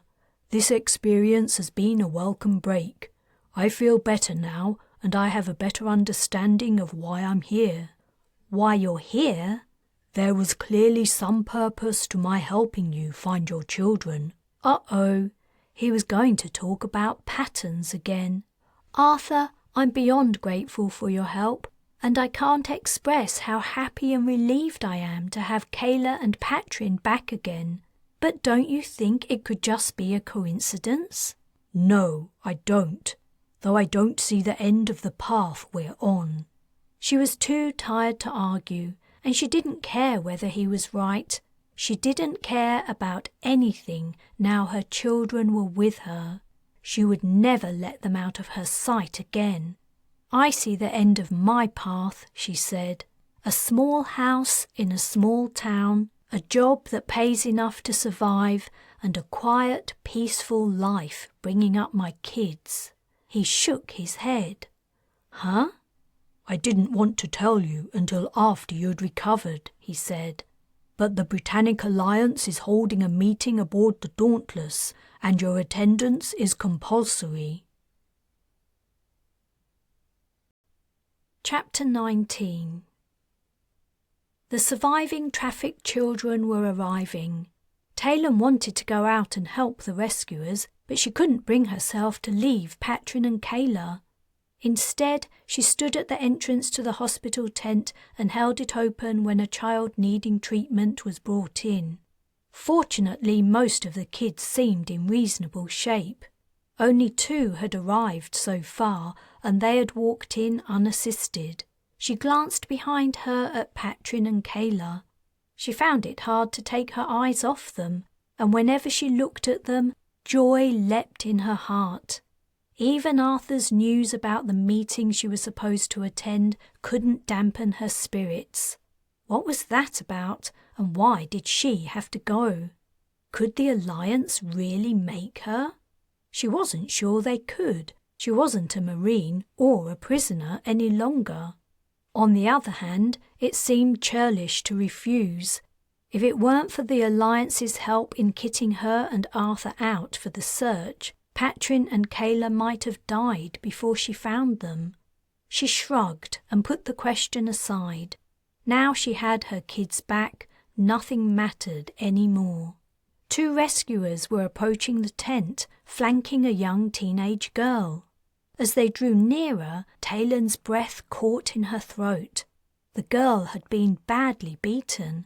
Both her eyes were purple and swollen, and dried blood crusted her lips. Taylan had a feeling she knew who this was. When the trio reached the tent, she said, "Hannah?" The girl turned at the sound of the name, but then she shook her head violently. Confused, Taylan moved aside as the 3 entered the little hospital. Perhaps the Crusaders had beaten another child as well as the one who had helped her kids. "Hannah!" Patrin cried out. "You're okay! I was so worried about you." He got up from his cot. His drip had been removed earlier in the day, and ran to the girl's side. "Hey, back to bed," a rescuer warned. "This girl needs treatment. You can see her later." The girl gave Patrin a small smile before she was taken behind a screen. Taylan walked over to her son and helped him back into bed. "So that is Hannah?" "Uh-huh," he replied, slipping his feet under the covers. That's funny. She seemed angry when I said her name. Oh, it isn't her real name. She might have been angry you used it. The Crusaders gave us different ones. I don't know what her real name is. She tucked him in and kissed his forehead. She didn't ask him what name his captors had forced him to use. She didn't want to know. Just imagining what her kids had endured was painful. She had to focus on the future. She didn't have any idea what to do. She'd never allowed herself the luxury of imagining life after finding her kids. When the EAC invaded, they were living in a rental, so they didn't have a home to return to. Her economic situation hadn't improved during the war either. But maybe Arthur or Jonta would lend her the money for a deposit and first month's rent.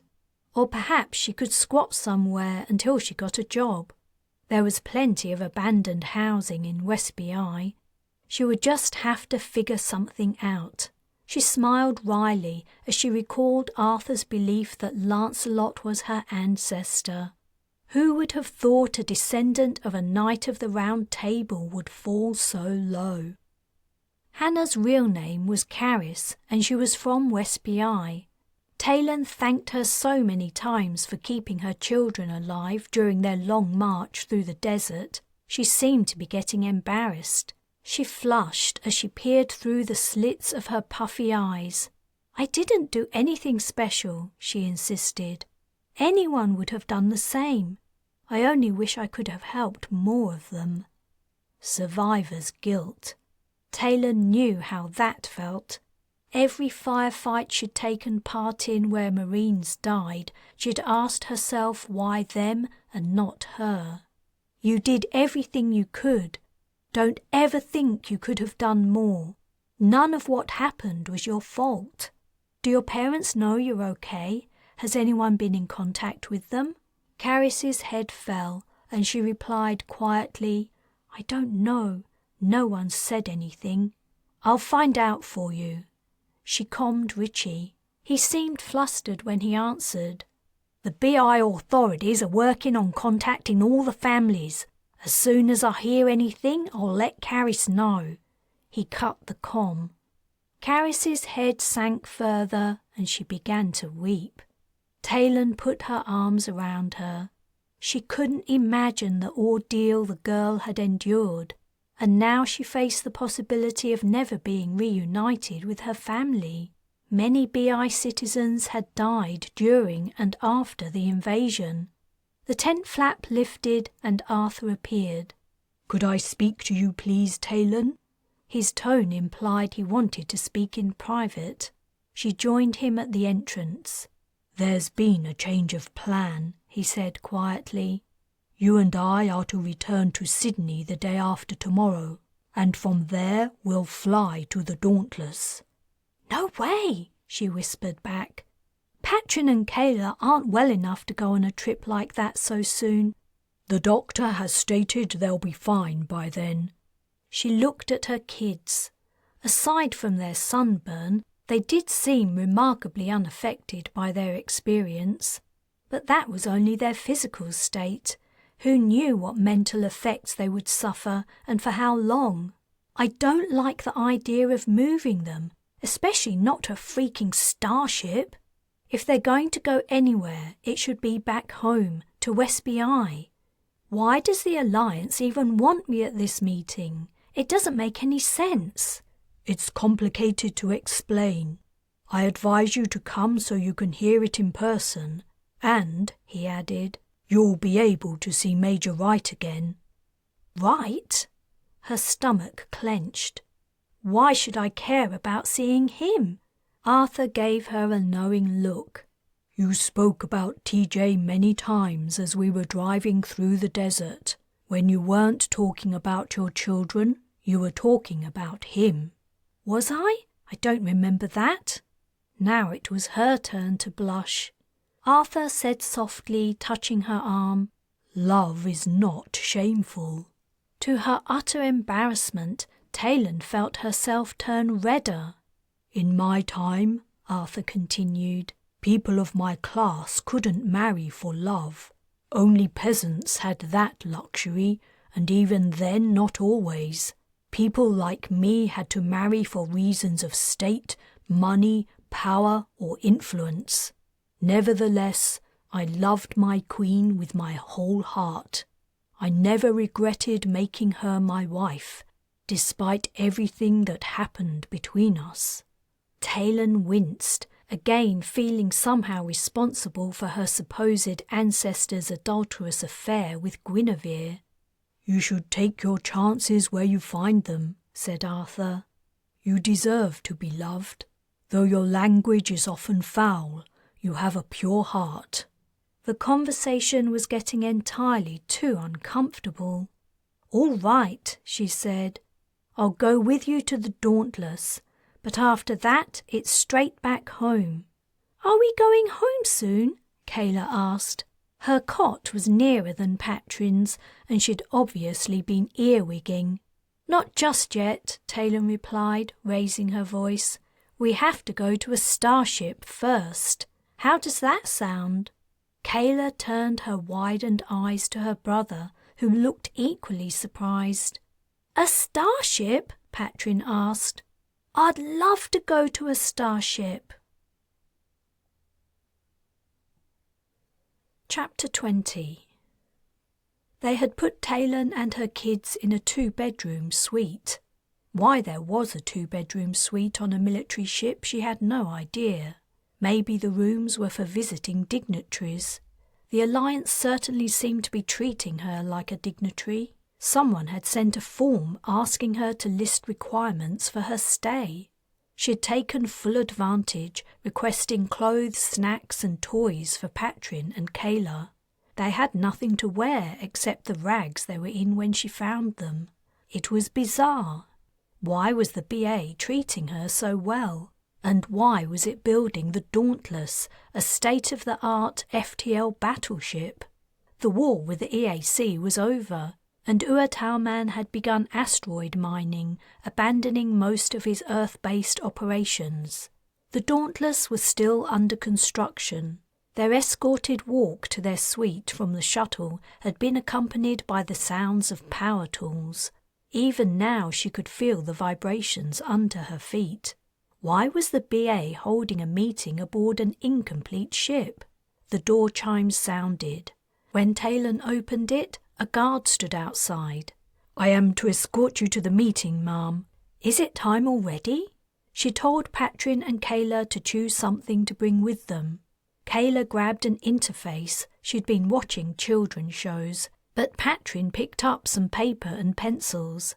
It hurt Taylan to see the Crusader's influence on him, but she bit her tongue. If knowing how to write and draw by hand were the only lasting effects of his time among the cultists, he would be lucky. The guard hesitated as the children came to the door. What? Taylan asked. You can't expect me to leave them here by themselves. He relented, and they followed him along the passageway. When they arrived at the meeting room, another guard stood at the entrance. This one was more forthright. As Taylan was about to step into the room, she blocked the way. Apologies, ma'am. There's been a mistake. If you would please wait a moment. She murmured into her comm. Taylan said, If you think I'm leaving my kids with a babysitter, think again. The guard locked eyes with her. Either all of us or none of us go in there, she went on. And you can explain my absence to whatever jumped-up official it was who insisted I came here. The guard continued mouthing the soft conversation she was having via her implant. Then, with a reluctant look, she stepped aside. Most of the seats around the table were already filled. Taylan spotted the only set of 3 empty ones together and headed for them, ignoring the attention Patrin and Kayla were drawing. Seriously, what did the Alliance expect her to do? Abandon them to some stranger after she'd nearly lost them forever? She settled Patrin into a seat with his paper and pencils, but Kayla insisted on sitting on her lap. It was only to be expected. Taylan lifted her gaze and found the other attendees still watching her. She met each pair of eyes frankly with a blank stare. She knew most of the other people. Colburn, who was looking at her as though she'd crawled out from under a rock. Lieutenant General Carroll, who broke eye contact quickly. 3 men she didn't recognize, but clearly thought she should. A petite, short-haired woman smiling kindly at her, and next to her a man Taylan had never met but knew instantly, Lorcan Uatalman.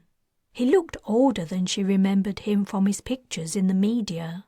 Sitting alone with an empty seat to each side of her was a woman who instantly filled her with hatred and disgust, Carla Orr. This was the person who was responsible for everything her children had gone through, and if they'd died, their blood would have been on her hands. It was all Taylan could do to not launch herself over the table and strangle the woman, and to think she'd once stopped Arthur from killing her. Of all the people present, Orr was the only one ignoring her. Where was Arthur? Surely he should be here too. As if summoned by her thoughts, the king stepped into the room. He raised a hand in greeting before scanning for somewhere to sit. The only remaining spaces were next to Orr and Kayla's chair, which was technically empty. He walked around the table to sit beside Taylan. Then Wright walked in. All the anger and revulsion she'd been feeling about Carla Orr melted away. His smile filled her with warmth. Colburn gave a loud cough, diverting the Major's attention. His face fell, and he pulled out a chair next to Orr before sitting down. "I believe everyone has arrived?" asked one of the important-looking men. The man beside him nodded. "Excellent. We won't bother with introductions. I believe most of us are known to each other, and if we aren't, so much the better. Needless to say, nothing of what is discussed here is to be mentioned again to anyone except those present." He continued, "I'll get straight to the point. Our planet is under threat. Recent events have revealed the existence of aliens who have been manipulating humankind for their benefit and entertainment. The scale of their interference and the resulting loss of life is impossible to estimate, but needless to say, we cannot allow this situation to continue. As many of you know, this ship and her crew will address this threat. When she is complete and ready for action, the Dauntless will voyage beyond the heliosphere on an exploratory mission. For the first time in human history, men and women will venture into interstellar space. The need to increase our knowledge of life outside our solar system is vital and urgent. That is beyond question. All we have to decide here today are the details." Taylan had guessed the meeting might be something to do with the revelation that Merlin and Morgan had been playing a game with human lives, and the game wasn't over. She had told Wright the Alliance couldn't ignore the ongoing menace to human civilization. The only thing that puzzled her was why she was here. Maybe they wanted to ask her about her experiences with the aliens, though she hadn't spent much time with either of them. Wright and Arthur were the people to talk to about Merlin, and Orr probably knew Morgan best of any of them.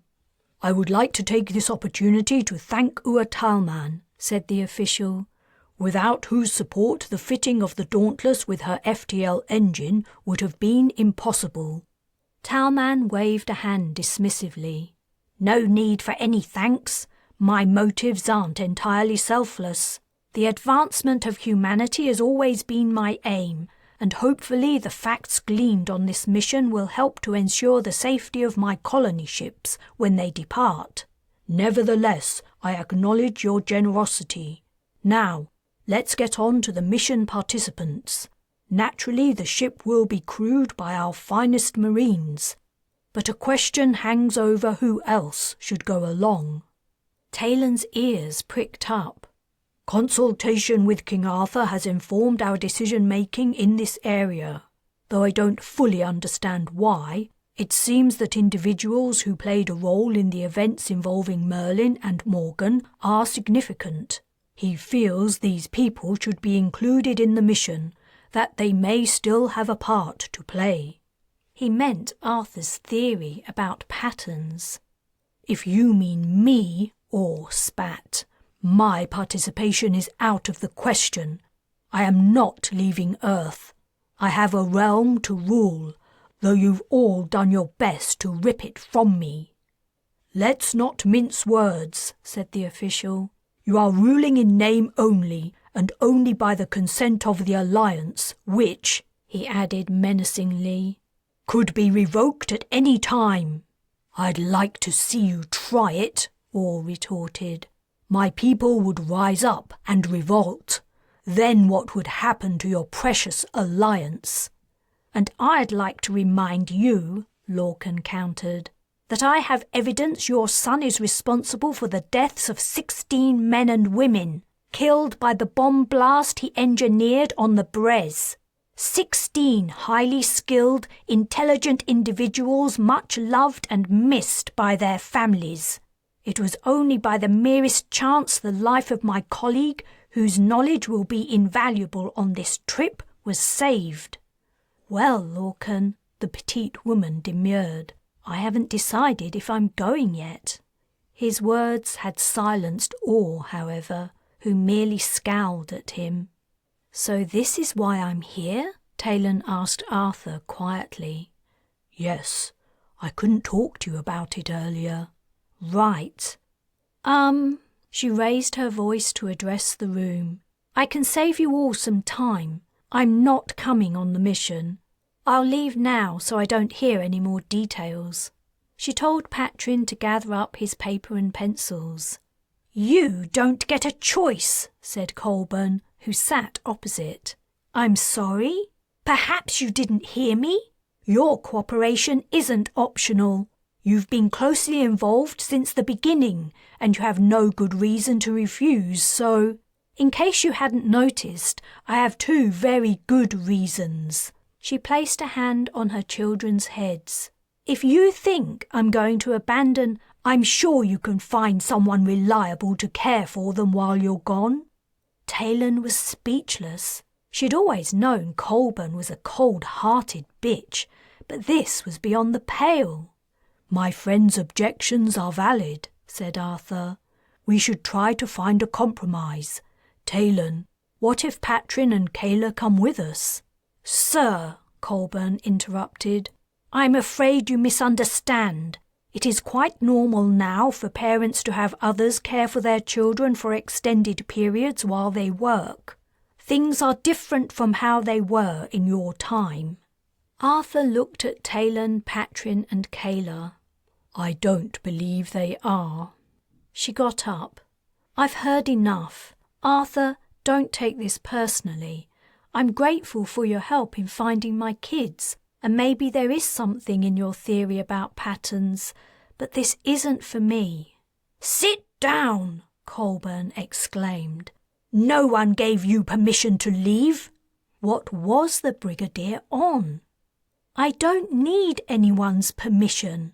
Taylan took each of her children's hands and began to edge around the outside of the table. No need to be hasty, said the official. Perhaps we could discuss this further. There isn't anything to discuss. I'm sorry. I hope the mission is a success. Sit down, Colburn repeated. When Taylan ignored her, she added, If you refuse to do your duty, there will be repercussions. The Brigadier seemed to be the only person who was pitching a fit. Most of the other attendees appeared confused or looked disdainful. Arthur's expression was sad and disappointed. As she passed Ur Talman, he leaned back as if to talk to her, but he actually spoke to Patrin. Can I see your drawing, son? He held up the paper, showing a story he'd been writing, and Talman's eyebrows rose. You can write by hand? What a clever boy. What's your name? Patrin proudly gave his full name. The older man nodded, and Taylan moved on. A look passed between her and Wright before she left. He didn't mind what she was doing. He understood. Chapter 21. Taylan took a final look at Patrin and Kayla as they lay sleeping in their beds. They'd dropped off within minutes of her beginning to read them a bedtime story. They might be medically healthy according to the Australian doctor, but their little bodies and minds would take a long time to recover from their experiences with the Crusaders. They were both eating like horses and sleeping for hours on end, which made her both glad and sad. As to the mental effects of their ordeal, it might take years for them to go away, especially for Patrin. He hadn't only suffered hardship, fear and deprivation, he'd borne the responsibility of protecting Kayla and keeping her alive. He'd acted far older than he was, caring for his sister like a parent, not a brother. She closed the bedroom door and sighed. Her children had a long road ahead of them. Perhaps they would always bear the scars of what they'd endured, but they were safe at last. No one had come to the suite since she'd left the meeting. She supposed they were all busy with their discussions and arrangements. Tomorrow a shuttle would take her and her kids back to Earth. With luck, it would go to the BI. If they were returned to Sydney, she would need money for tickets to go home. She was making some tea and thinking she might as well get an early night too when the door chime sounded. It was Major Wright, holding a bottle of wine in one hand, 2 glasses in the other, and a large box under one arm. Surprised, she blurted, "How did you press the button?" He smiled. "With my nose. Is this bad timing? Only I didn't think it was fair you were missing out on the party." "Party? They're having a party and I wasn't invited? That figures." She stepped to one side to give him room to come in. "Colburn must have crossed my name off the invitation list." She took the bottle and glasses from him and put them on the coffee table. "You're definitely not in her good books," said Wright. "Was I ever?" He considered. "No." He put the box down and opened it. "I brought you a present." "Boots!" The cat looked up at her and meowed. She gathered him into her arms. He seemed to remember her as he began to purr. "I missed you." After cuddling him, she put him down and he trotted off to explore the suite. She hugged Wright. "Thanks for looking after him. Are you sure you don't want him to come with you on your mission?" "I don't think interstellar space is any place for a cat. He'll be happier with you and your kids." "I won't argue with you. Patrin and Kayla will love him. Thanks for coming to see me. Are you sure you won't be missed at the party? I don't want you to get into trouble." "No, it's fine. I made the rounds and had a couple of conversations with dignitaries before slipping out. As long as I showed my face, no one will complain. I'm not that important. Poor Arthur, though. The Sea Lord is making him explain jousting." "The Sea Lord was one of the men at the meeting, right?" she asked. She didn't know the man's name, but she didn't want to appear ignorant. "Yes, and the Chief of Defence, Admiral York, and the new Prime Minister. You didn't recognise her?" "I haven't been paying attention to the news." She realised they were still standing awkwardly. She gestured. "Sit down." They sat on opposing sides of the corner sofa, and he poured wine into the glasses. "It's good to see you again," he said, handing her a glass. "How are your children doing?" She grimaced. "As well as can be expected. I couldn't have found them without Arthur's help.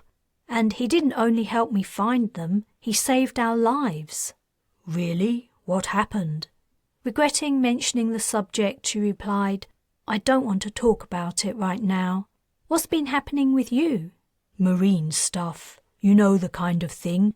It's quieter now the war's over, but things are getting more complicated.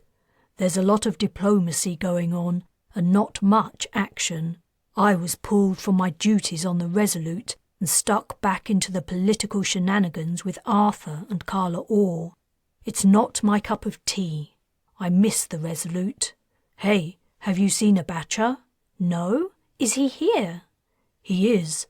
I'll find him for you before you leave so you can say hi. He's here because Arthur thinks he should go on the mission. Why on earth does he think that? You heard what the Sea Lord was saying at the meeting. He thinks we have parts to play in freeing humans from alien influence.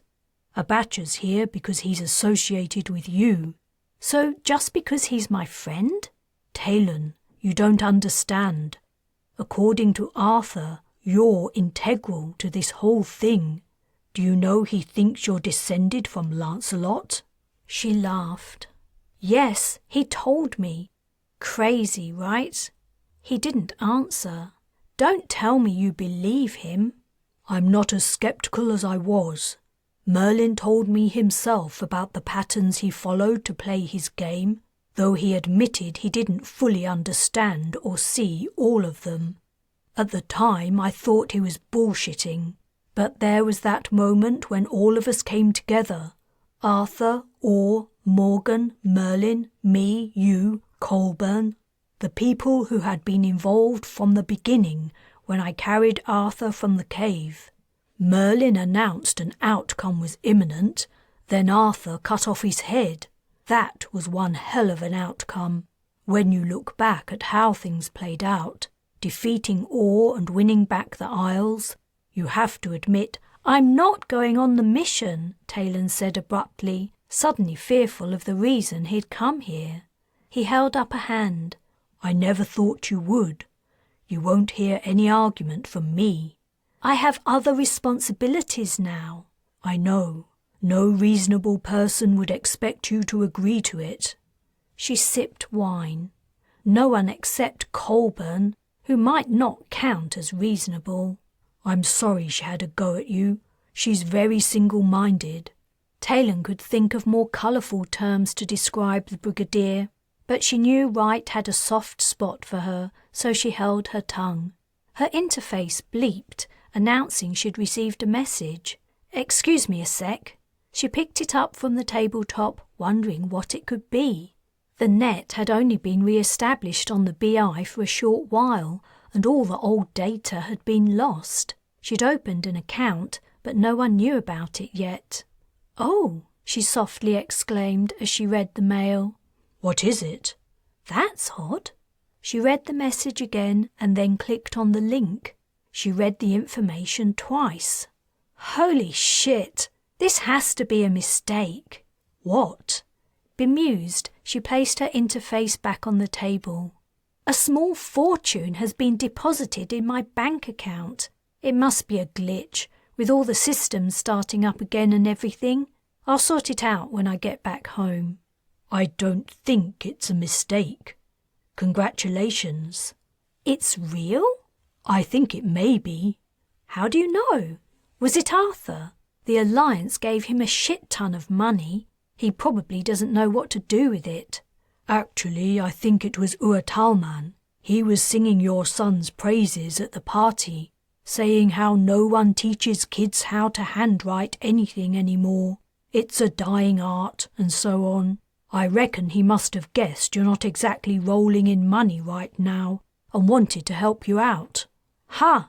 If only he knew it was the Crusaders who taught Patrin how to do that. Don't let him know, will you? He might take the money back. Don't worry, I won't say a word. What a relief! I was worried about finding somewhere to live and getting a job. It's chaos in West BI at the moment. Now, if I'm careful, that's me and the kids set up for the next couple of decades. I'll have to find Talman and thank him.